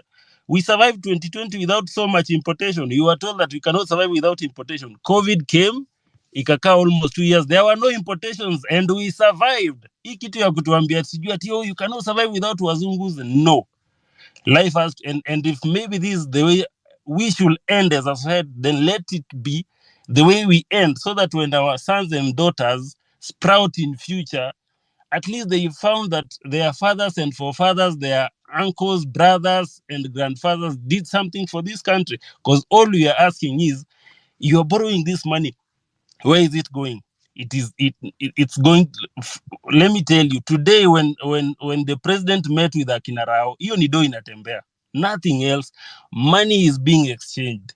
Our money, the next day, this guy David Ndii will come doing a lot of voodoo economics hapo akituandikia hii ni deni yenye lazima mlipe. No, we are at a position whereby we are saying You are taking our money, then we need to see it. We need to see our money. We do not need to be in your positions, but we need to see where our money is going. And then Eric, lastly, is it possible pia tunaambiwa nyumba yenye apart from kuwamulika na kuwasalimia, is it possible we now start knowing our MP lives in Langata, house number this, and so that tukienda hatuendi kugongea mtu mwingine, tunaenda specifically hapo kumsalimia. Thank you. Thank you. Let me take this opportunity real quick to welcome Afrocentric. He's the other selfless millennial that has been hosting us in his space. Karibu sana, Afrocentric. Please go ahead, Eric. Okay, quickly. One, the consequences of failing to pay our debts is that we then end up placing the country at a very, very high risk of an economic boil down because of there's a rating that the country is given, so that if you are to be able to attract debt, you need to have a good rating. There's a question of the reputation that we have as a country. So I think that for me, the option of a deliberate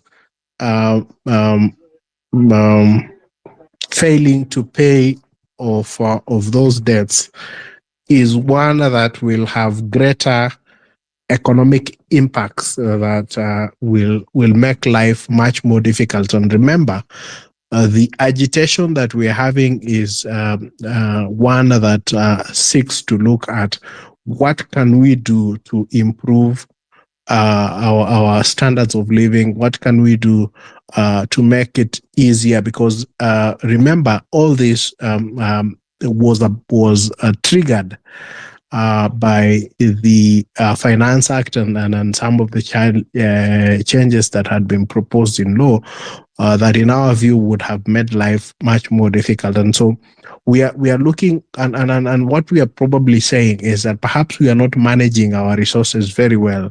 We are not.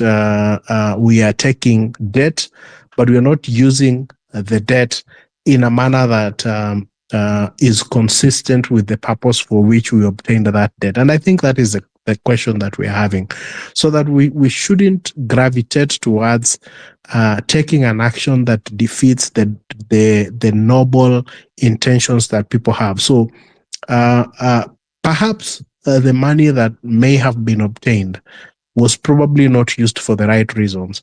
Can we then shine a light on that aspect and begin to ask questions about how that was done, and then begin to make recommendations to ensure that that never happens again, and so that when we, for example, if it is a Eurobond or whatever we get, that we get all that money, and that money actually comes into the country, into the consolidated fund, and it is used for the purpose for which it is taken, and that the purpose for which that loan has been taken is actually one that in the long term has a greater economic benefit that then justifies the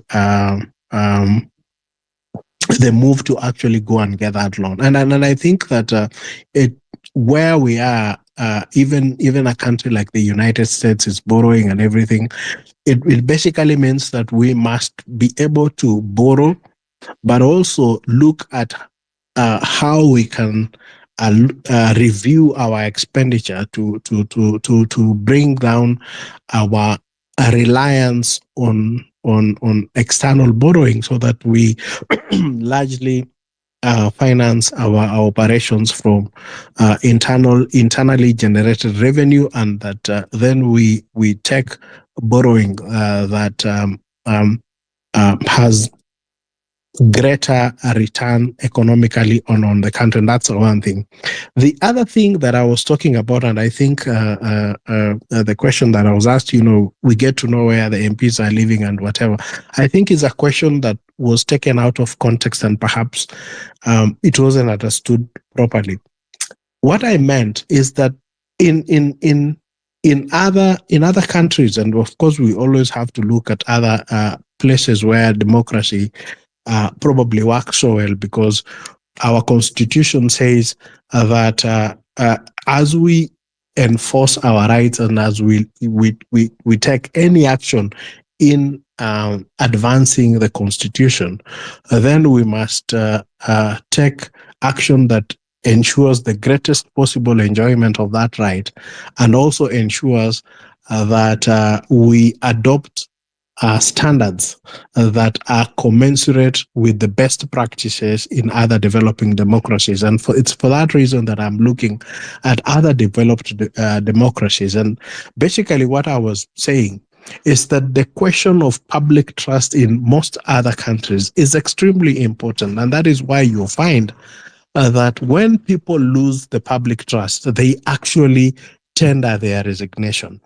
And they do that because of the reputation, how important reputation is in holding public office in democracies that have actually matured.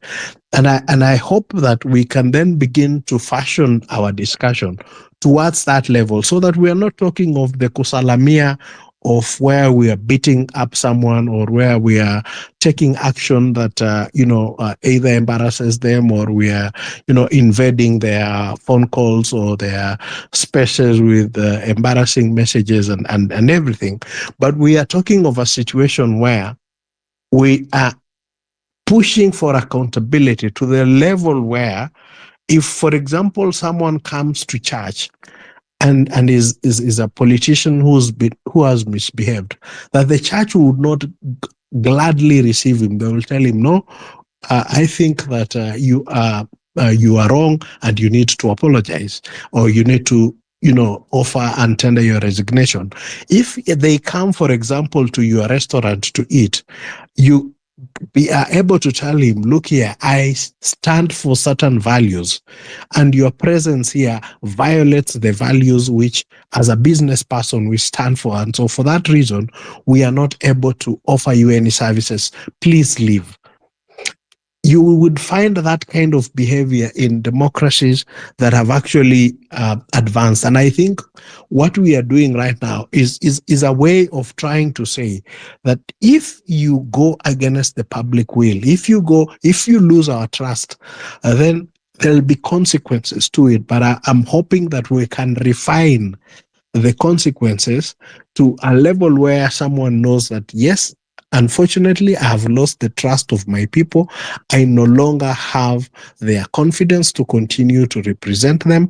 And for that reason, it is important that I tender my resignation. So I just thought that it is important I clarify that, so that we do not take it to be that we are talking about kusalamia, or in the manner in which we have exercised it, but we refine it to an even greater accountability tool, because it is only that will bring about the culture change that we are talking about, that we so desperately need in our political space. Thank you. Thank you. Thank you so much, Eric, for your submission. And I do agree with that, because like in America, what we do is they have the open lines. See, we have to see what we are provided with at home that will be able to help us reach the politicians. Now, that is not there. For me to be able to reach the Nakuru East MP, I mean, I don't even know how. First of all, I cannot even get into their offices. I do not know what else I am supposed to do. So also, I think that we have to look at it that way, because we do not have those tools. We don't have that mechanism, because like in the US, there's a line that's always open. Like when we are submitting our grievances, even about Kenya, even about what's going on right now, there's a line that's open for me at the Secretary of State that is specific for African affairs. When I call that line, I can, file any complaint. I can talk to them, and you know what I'm saying? We don't have that accessibility for our MPs at home. So yes, I do agree with you on that extent, but thanks for the movement. Thanks for the movement. I think we'll be able to do better from now. So could we kindly have Hannah, and then Hannah hasn't spoken, and then Sixiox, I believe, hasn't spoken, and then we can have Miriam. I think Miriam, you're speaking the second time, so let's do that. Thank you. Thank you, Kenyan lady, KOT, my people, Afrocentric Sex. Kenyan lady, touche, you don't have the governor of Makueni, Kivuta, as your governor. His number is right on his bio. How about that? Yeah. A first world service in a third world country. That is the example this Wajumbas and governors should take, to be quite honest. If you go on his bio, Makueni people are very lucky. I hope there's any one person from Makueni, please request the mic and we could hear from you. That said and done, thank you guys for the space. Good to see you, Kenyan lady, KOT, Afro, and many people, Kings, a lot of you familiar faces. Aisha, who, Six, and plenty of you. Hannah, sorry. Let me just say this real quick. When Professor Kivuta, you can just correct us. When they come out of office, we have access to them. But when they are in office, you will never see that number displayed. I mean, I haven't seen many. That's why we are having, Dr. Miguna just sneaking in the numbers somehow and putting them on Twitter. But I stand corrected. When they are in office, we don't have those numbers. We don't have accessibility to them. That's it. Go ahead. Sorry. It's absolutely correct. You don't have their numbers. You don't need their numbers. They should be an office number for public. But what can we say? This is the system we need to fix. But when they're looking for you to vote for them, definitely they'll be all over the place. Not only the number, but they'll dish out the dodge. You know what I mean? And Kings was asking a question. I think I'm going to put that question that was answered in a very simple language, a layman's language. And imagine this is me, that a person who's not good with numbers. We were paying 30%, I think 30 to 35%, if I'm not sure, I think it's about 30% of our GDP to pay the loans. Now, the total revenue we have, we're paying back about 70%. So 30% of our collective, whatever, on our GDP is what we use. So you can see how the growth is going. The other issue about defaulting on this loan is not an option, because wewe ukichukua pesa kwa bank, kwanza sasa unaenda kuchukua pesa, the bank has to make sure that unaweza kulipa. The more asset you have, the better for them to secure that loan. Now, as a country, if we default, we'll have issues not only to secure loans, we can stay without the loans, but companies that want to invest, they would see it as a high risk. So maybe big investment coming into the country. They'll say, this country that cannot even get a loan, wewe mwenyewe, you will not do a business with somebody anakwambia nimekosa loan kwa bank because sina kitu ya kuweka as a security, but I guarantee you I'm a good person. I'm very trustworthy. You won't know. You will not do it. So not only will it affect us that way, it will affect the investment coming in and a lot of other things. That said and done doesn't mean that 70% we're paying, because why the loan is not closing, the gap is not closing, because we're only paying the charges. We're mainly touching the actual loan. We're only paying on interest. Most of it is going on to the interest. So the number stays there. It doesn't deflate, because our repayments, we're not meeting it. And every time, the more it stays, the more you pay. And the actual, depending now on each country in Africa, this is how they extort money from Africans. And the higher the risk of that country, the grading that you're given, a low risk, medium risk, high risk, your interest depends on that. Now we've been degraded as a country. We have given a lower grade than when we were paying about 30% of our GDP. So, which means now we are paying more interest than now that we are paying about 70% of our GDP. So we are paying more in interest because we have been downgraded from whatever level we were. All this, why am I saying? All this would have been avoided if we were spending the money the right way. Believe you me, even the first world do. Our my MPs who anafanyanga dodgy things. Like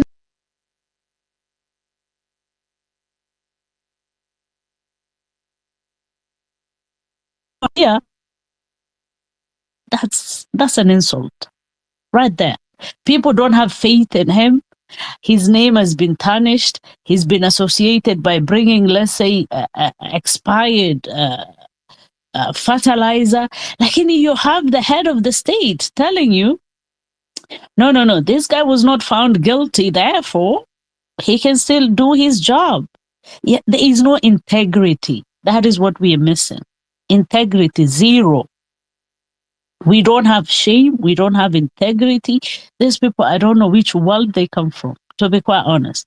But believe you me, and I don't want to go into that, but in one of these, where you call them first world, our masters anyways, the UK, what happened to the MPs? There was a big saga about the MPs. They're saying that they live here, they live there, getting money on second houses, employing their own kids, saying that somebody is working for them, a lot of things. It became a big scandal. Everything was put there on, they had to put everything online. Some of them were taken to court, some of them were fined. But today, if anybody wants to see what the MP is earning, they just go on the website and it's there in black and white. But before, they were billing the government a lot of money. And this was whistleblowed by who? By just journalists. And it blew out of proportion. So yes, they do have scandals, the big ones. But ours is not scandals, they're insults, because you cannot have the whole government system there to steal money from people. And individuals who are doing rogue deals and this and that, and you call them lobbyists, or you call them lords in the House of Lords, somebody who's rich, paying money to the government, to their campaigns, yada, yada, yada, finds himself in the House of Lords. Alafu baada hiyo anakaa hapo anakulia, anapush ile company, anataka ipate kitu, contract ya government. They do it, lakini hawakuambii nimejenga barabara. Alafu ukimwambia barabara iko wapi, anakwambia yote imeingia kwa hii nyumba. This is how Africans sisi tunafanya. Lakini huyo atakwambia barabara ndio hiyo, lakini kidogo 10% ndio nimejenga hapa, which is a little bit, tolerable. Lakini yetu wanatuvalia masaa. KOT, can you not play Amas Afrocentric? Can you guys play hiyo kitu ya huyo mtu alikuwa anasema sijui ananunua mshipi for 30,000 belt, tie, no, mshipi 50,000, Tai amesema ni 20,000. Now this guy, the one time he leaves his house, akivaa hiyo belt, avaa hiyo saa, avaa hiyo mshipi, avaa hiyo viatu, the guy is running a cost of 1.5 million and above. Bottom, uengeze suti. Afa nakwambia hapana, unajua hiyo belt moja 50,000 iko na rangi mbili, you don't know, ulihitaji belt 3 ama 4, unavaa hiyo moja unageuza. Unavaa brown, Can I play the audio? Please play it. Okay. Moses, when you shoot Hold on. belt, Go on. 50. Never belt 50,000. Well, I want to be honest with you, yes. Okay. But I don't need to wear 2 belts in 2 years. 1 belt is enough. Ama, how many belts do you want? Mimi niko na tatu za 50. Hapana, wewe ujui nunua belt moja ya 50,000, lakini nunua ya kupendua. Brown upande huu, black upande huu. Wewe ujui bwana. Umeshani. Na itakuwa ni quality. Sasa ukiturn the brown side, people think you have another belt. Nipige hiyo 50. Yeah. The most expensive watch you have? That which I bought with my own money. Yes. Well, it was almost like I think if I remember well, because it's time now, it's about 900,000 or something. Watch, yeah. Okay, so that is the belt that this guy bought with his own money. Ajongelele nye amenunua na the government's money. Anyway, wacha tuendelee kusikiza. Yeah. Okay. Oh, it was, I think summary of that. Yeah. So if we do the quick math, for example, of this expensive watch, then the belt ya 50,000 to 950, then tucheze na viatu. Umesema viatu ni 80. Yeah. Let's say it off to 100. Yeah. So let's say 1.1 something. Yeah. Someone can leave the house anatembea hivi. Yeah. Unajua kutoka juu mpaka chini, amevaa kitu kama 1.5 because they have to hesabu shati. Uvai yote safari moja? Wewe ujui? Sasa sina najua.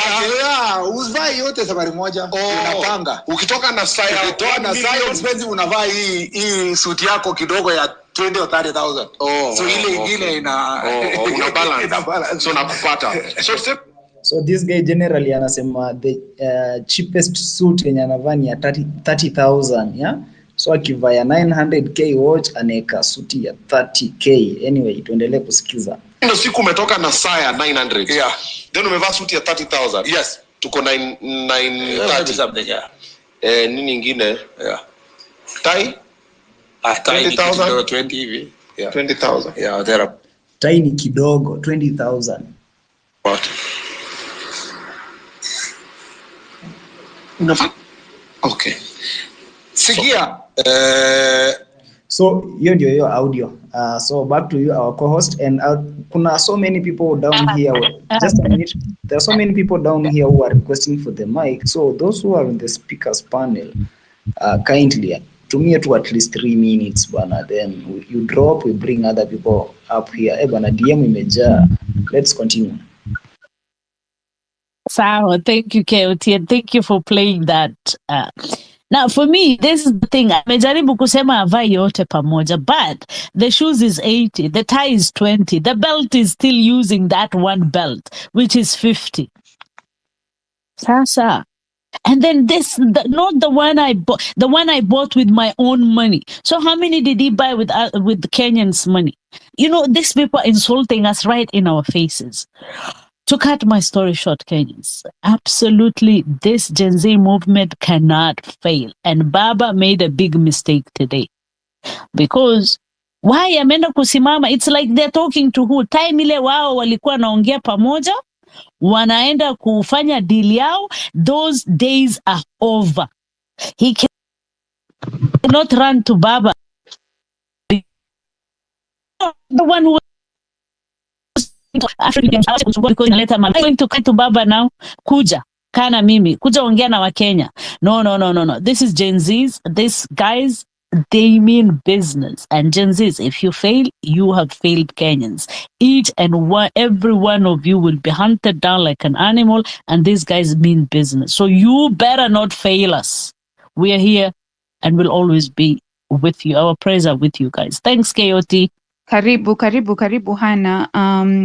Thank you, Kenyan lady. Karibu. So even ndio tuna if this is what we're going to do, Z Omolo, you have not said anything. Could you kindly go ahead, and then we will have this 6 Siox, and then George utamfuata, and then Miriam. Could we kindly do that, and then we'll have our guest speaker speak. Wageni waheshimiwa wataongea hapa nyinyi. Okay, thank you very much for the opportunity. I hope I'm loud and clear. Yes, we can hear you. Now, first and foremost, I would like to take this opportunity to thank everybody for having been around in the space and coming here to hold our leaders to account. Now, first and foremost, let me just start off with what has been mentioned immediately. We talked of Murkomen's attire that would cost $1 million plus. One thing that we are forgetting is that these people got into these offices millionaires and multi-billionaires. So we at times are not able to draw the line, because for somebody like Murkomen, I believe when he was being vetted for the job of CS, he declared his worth to be around 700 and something million. So that is subject to debate, considering nobody knows if whatever he said is what is there, or he just created some roof to accommodate the loot. So anyway, let me move away from that. The agenda and what I've heard from most of our speakers is one, not trusting the political elites. This came from hello? We can hear you. Yeah. So this came from the Kenyan elites and the political elites. And my worry is the fight, the agitation. Hii ni 700 million. Hii ni 700 billion. Hii ni 700. Somebody is interrupting. I think the Cod, can you are you able to mute yourself, or is it I think it's Hannah. So if I might just make it short, we want to move away from the issue of trusting political elites. By this I mean, even if we are to have our leaders coming into this space, they'll at the end of the day be politicians or the political elites, so to say. And in my thinking, it is about individuals. We cannot tie it to a group. But at the end of the day, what is the common goal for the individuals? We talk of a leaderless movement in the name of Gen Z. Where does the buck stop, or where do our grievances go to? Because one, we are very loud on Twitter, we are very loud on the social spaces, we are very loud on the streets. Because personally, somebody like me, I have a warning letter for not going to work, and somebody somewhere saw a photo of me being on the demos. So I already have a show cause letter that I need to respond to in 2 weeks' time.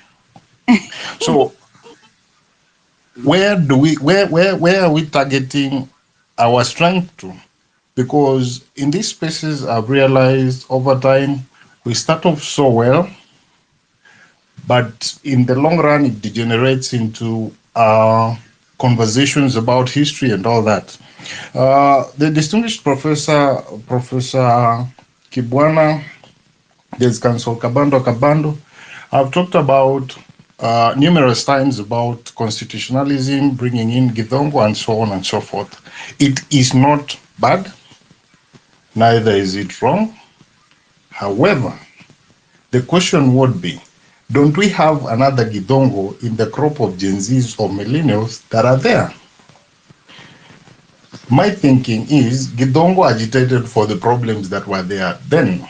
Our problems would, in a way, maybe in the same family or in the same sort of setup, but ideologically, our agitations are totally different, 2 worlds apart. So my call to my fellow millennials and the Gen Z is the crop of leaders that we are told to emulate or think through with can be found within us. Because the generations that were there, and I would like to maybe put case on case. There is something I've seen about World Bank withdrawing some funding of some youth program. And it shows that the more we want to keep coping and the more that we want to look like what we would call developed democracies. Now, these are the first world and all that. They're now using some of these financial institutions to move goalposts for us.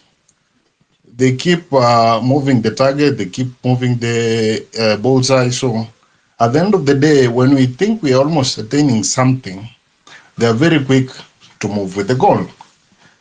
Why I want to use this as a case in case, whatever agitation we had as the millennials and Gen Zs, so to say, is slowly being hijacked by the politicians.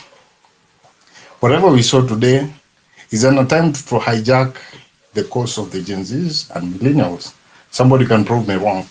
The next thing we're going to have Gen Zs for UDA, Gen Zs for ODM, Gen Zs Mombasa, and trust you me, we'll be disintegrated by the time we'll be reaching where we're supposed to be. We'll be enemies within ourselves. Why I'm saying this is we need to really think about having people speak for us, having people be on these tables. Because if you look at the photos that were shared today from KICC, I don't think there was anybody in that photo who is less than 35 years old. So what does that leave us with? It leaves us with a picture that this agitation is being hijacked. And the politicians that are capitalistic are going to make sure they make use of this agitation for their own good. Take it or leave it. If we are to have any conversation, we have to have people to speak for us. People will have to hold to account so that we move away from this issue of calling people sellouts, thinking that people betrayed us for one, two, or the reason. Somebody might have done something in goodwill, but the interpretation by the general masses of the Gen Z would be somebody went there for their own good. So moving forward, if we are to have any meaningful or tangible conversation, we need to have people speaking the same language. We have an express today, people will say whatever they will say. An express tomorrow, others would say whatever they want to say. But at the end of the day, when people want to now come and sit at the table and say, we want accountability, who is the face of our agitation? It's okay, they hear whatever goes on socials, but who is going to sit in those boardrooms and say, this is what was said? Like today, which Gen Z or millennial would know what was said in the KICC meeting? I'm sure it's nobody. And if there is, maybe the children of those people who are at KICC. And I'm sure they would not speak the same language a representative that is known to the masses as the leader of Gen Z would say or give us as feedback. So moving away from that, we've had conversations of austerity. Currently, the government has 21 ministries and almost, I cannot really get the exact number, but I'm sure you have over 100 parastatals, which is a duplication. I was talking to a friend of mine who works with KRA at the Namanga border post, and she was telling me, at times you want to clear something and make the border as efficient as possible, but the kind of bureaucracy and repeat duties that are there ends up being, you'd find for you to clear one track, it would take you 2, 3, 4 hours. The kind of human resource that is put there, the kind of time wastage, the kind of others wanting to feel more important than the other, ends up even frustrating the clearance process. A case scenario is assuming you want to bring in maize from Tanzania. You have to go through the Agriculture and Food Authority. You have to go through KFIS. You have to go through KEBS. There's I think biosafety or something. So at the end of the day, all these people are just testing the same sample to be cleared. So the question would be, why do I have 10 parastatals doing the same job that is certifying that maybe maize is safe for importation and all that? By this I mean you're using 800,000 to collect 1 million. Does it make sense to you or me? I don't think it does. So that's said and done. My rallying call for this movement is we need to have representation. Whether we like it or not, we'll have people who would want to ride on this. And for as long as we don't have leaders, trust you me, we'll be disintegrated by the time we want to achieve something. The other thing is somebody talked about having agendas. You see, slowly we are being disintegrated as we go. It was the finance bill. Now we have Nakumicha must go. There is Murkomen must go. But you see, if we had a structured way of doing things, have a leader and have people tasked with agitating for these agendas, we would be able to systematically have all these things addressed to detail, because I believe within millennials and Gen Zs, they are professionals who would be able to give in their input to make things better. The other thing is, I think as I finalize this, to the hosts and co-hosts, I believe we need to really find a way of accommodating everybody and maybe limiting the time to maybe 2 minutes so that we have as many people as possible. This is feedback maybe I've had from people I've interacted with offline, and there's a general feeling that the Twitter space ideally is used big time by the people in the diaspora. What about the people that are within? Are they being heard?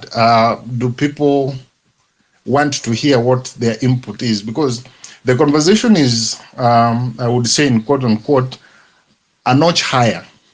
This is a conversation we need to have when we've achieved one or two of these things.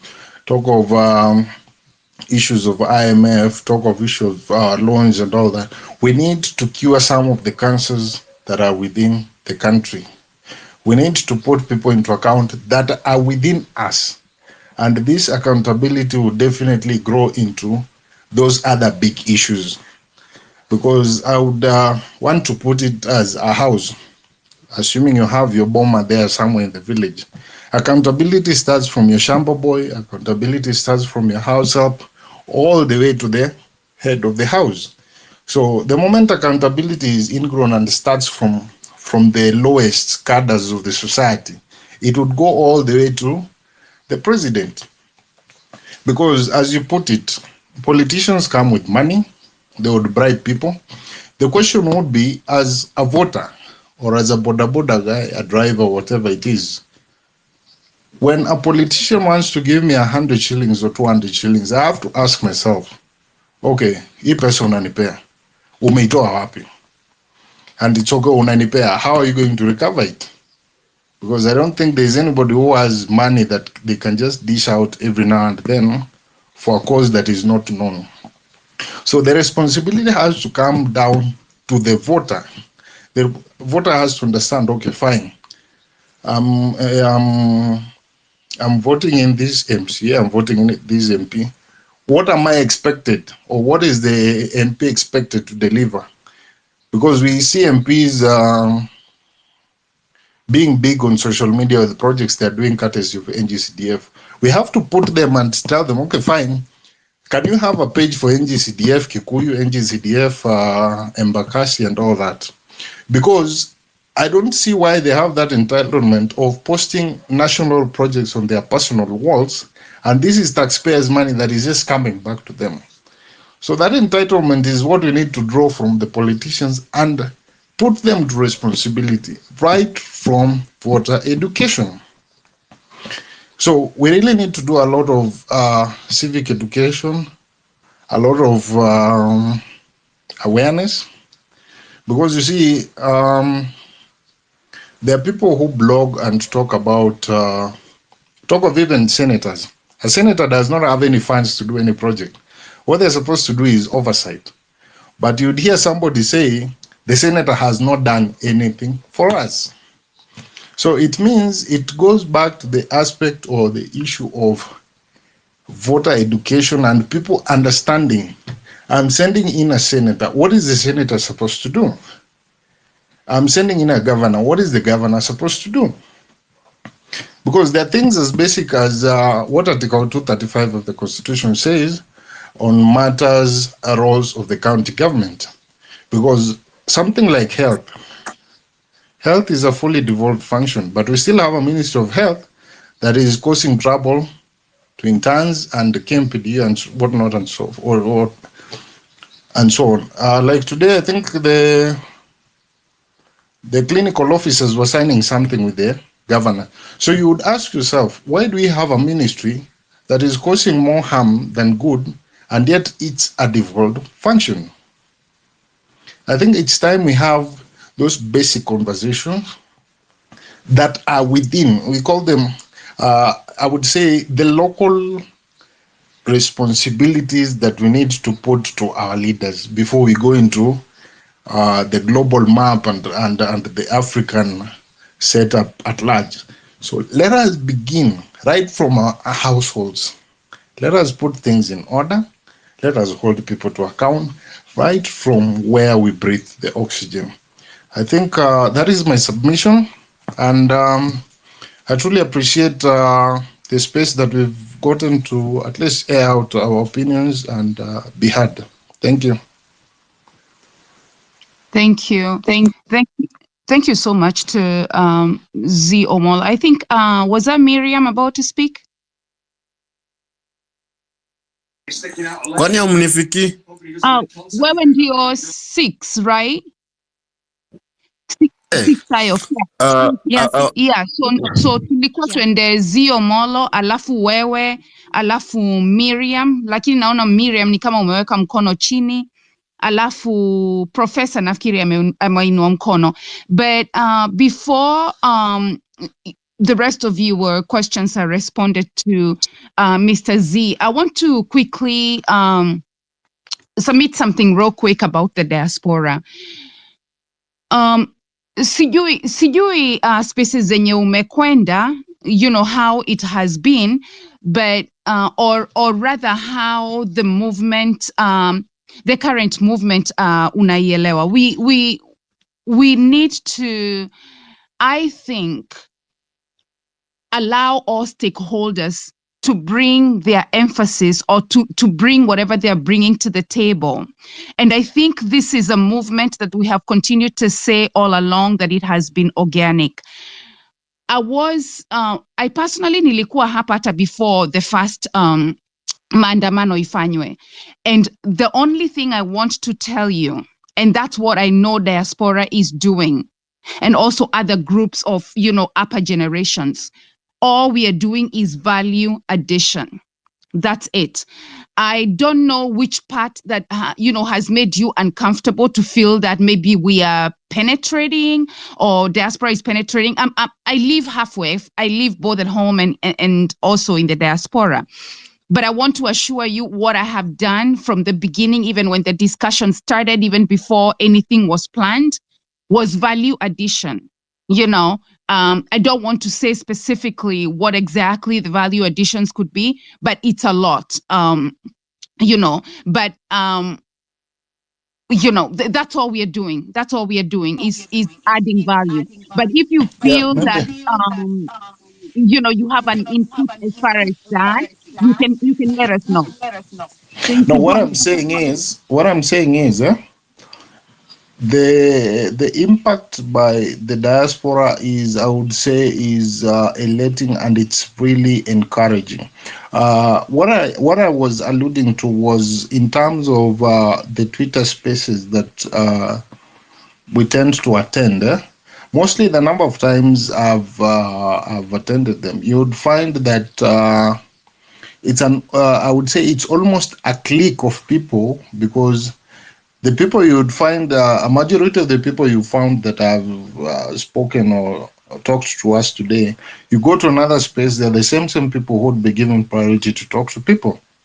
So my call was to have some level of balance, to also include people who are facing the brutality, people who go for this mandamano. Just strike a balance. That is what I was saying. I didn't say that the diaspora is supporting us big time. I appreciate what they're doing, and I know they're doing everything they can to make this a success. I'm just saying, just in the moderation, let me just use that, in the moderation, kindly incorporate both people in the diaspora and people who are within. Thank you.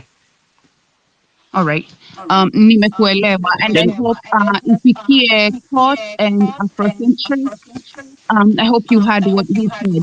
But this needs a lot of collaboration. Whatever we are fighting right now, tunafaa to collaborate as opposed to fighting it alone. The more we disintegrate, the more it's going to become difficult. Na kitu kimoja ningetaka kusema ambacho Professor Kivutha Kibwana alisema, na ka insist, and I think that hit me, I got that into my heart. If this movement fails, Kenya fails. So kila mtu anafanya penye ataweza to the maximum, but as far as, the spaces, let's work on that. Court, Afrocentric, na wengine ambao wananisikiza. But let's continue to add value. Let's continue to agitate wherever we are. We are in the diaspora, na mmetuona tumeenda kwa embassies, and we are also pia tunaandamana. We're still adding value to what is going on back at home. Please go ahead, the next speaker. Nafikiri ilikuwa 6. Mi nimekasirika, and there is somebody who's written to my DM, anaitwa Wazi, and he has said, bro, how is this guy telling people to limit to 2 minutes and he's talking for a whole damn hour? Honestly speaking, nimekuwa na watch game ya France na Spain. Ikianza, iko dakika 43. You guys are not serious. We are not here to listen to one fucking person all that time. That is not what we are out here for. Secondly, I've been going through my TL leo, na mtu anasema mnaongea hizo spaces ikifika wakati wa maandamano, hakuna mahali, hakuna kisimu mtu anatokea. Guys, you are all frauds. I'm not happy. Muinue mkono hao watu wanaongea huku kifu mmetokea maandamano and you are in Kenya. You are not coming out to those streets. We can't be talking here, having conversations daily. Yet somebody is wearing a watch worth 900K. We want to create leaders, yet nobody wants to fight to remove the ones that are here. I've kept on mentioning here, our problem is recycling. Look what a 79-year-old is going to say in front of people. Oh, we need to have dialogue. He doesn't know what the country wants, and we still want those people. Omolo, nobody is going to disintegrate us come 2027. I'll put it, and I said, if it means tweeting with my account from today up to 2027, I will.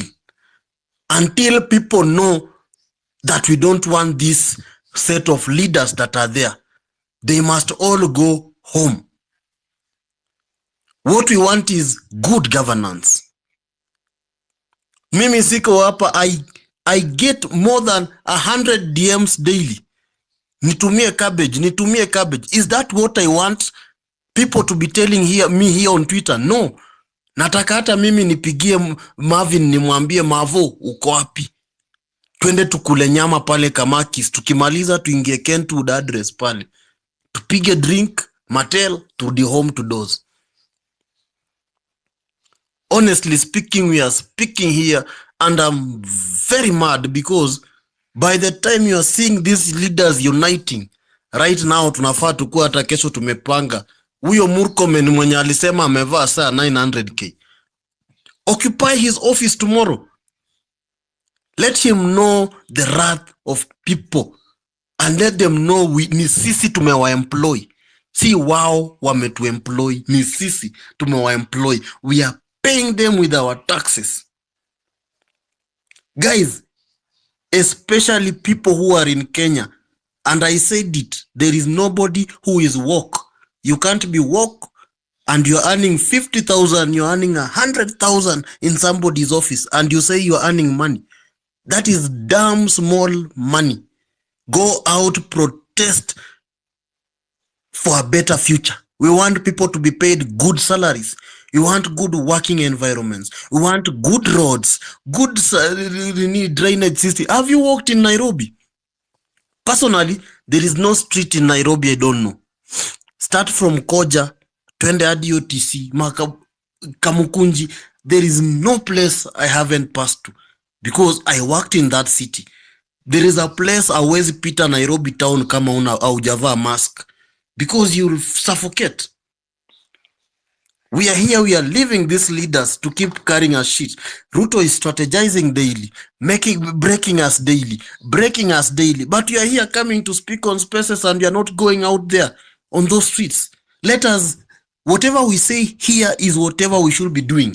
Actions speak louder than words. And I said here, there is no single day mimi nimekosa maandamano, hata ya Sunday nilikuwa. I left town at 10 p.m. on Sunday. So it has reached a point where as much as we are having conversations on these spaces, we should be out there fighting for our country. Murkomen has found confidence all of a sudden. Anatuwekea tweets 10 kwa siku. Kithure Kindiki is speaking nonsense and we are letting these people stay in those offices. Nahumicha is saying also bullshit that these people have come here because they have been paid. Na tunamwacha akae kwa hiyo ofisi.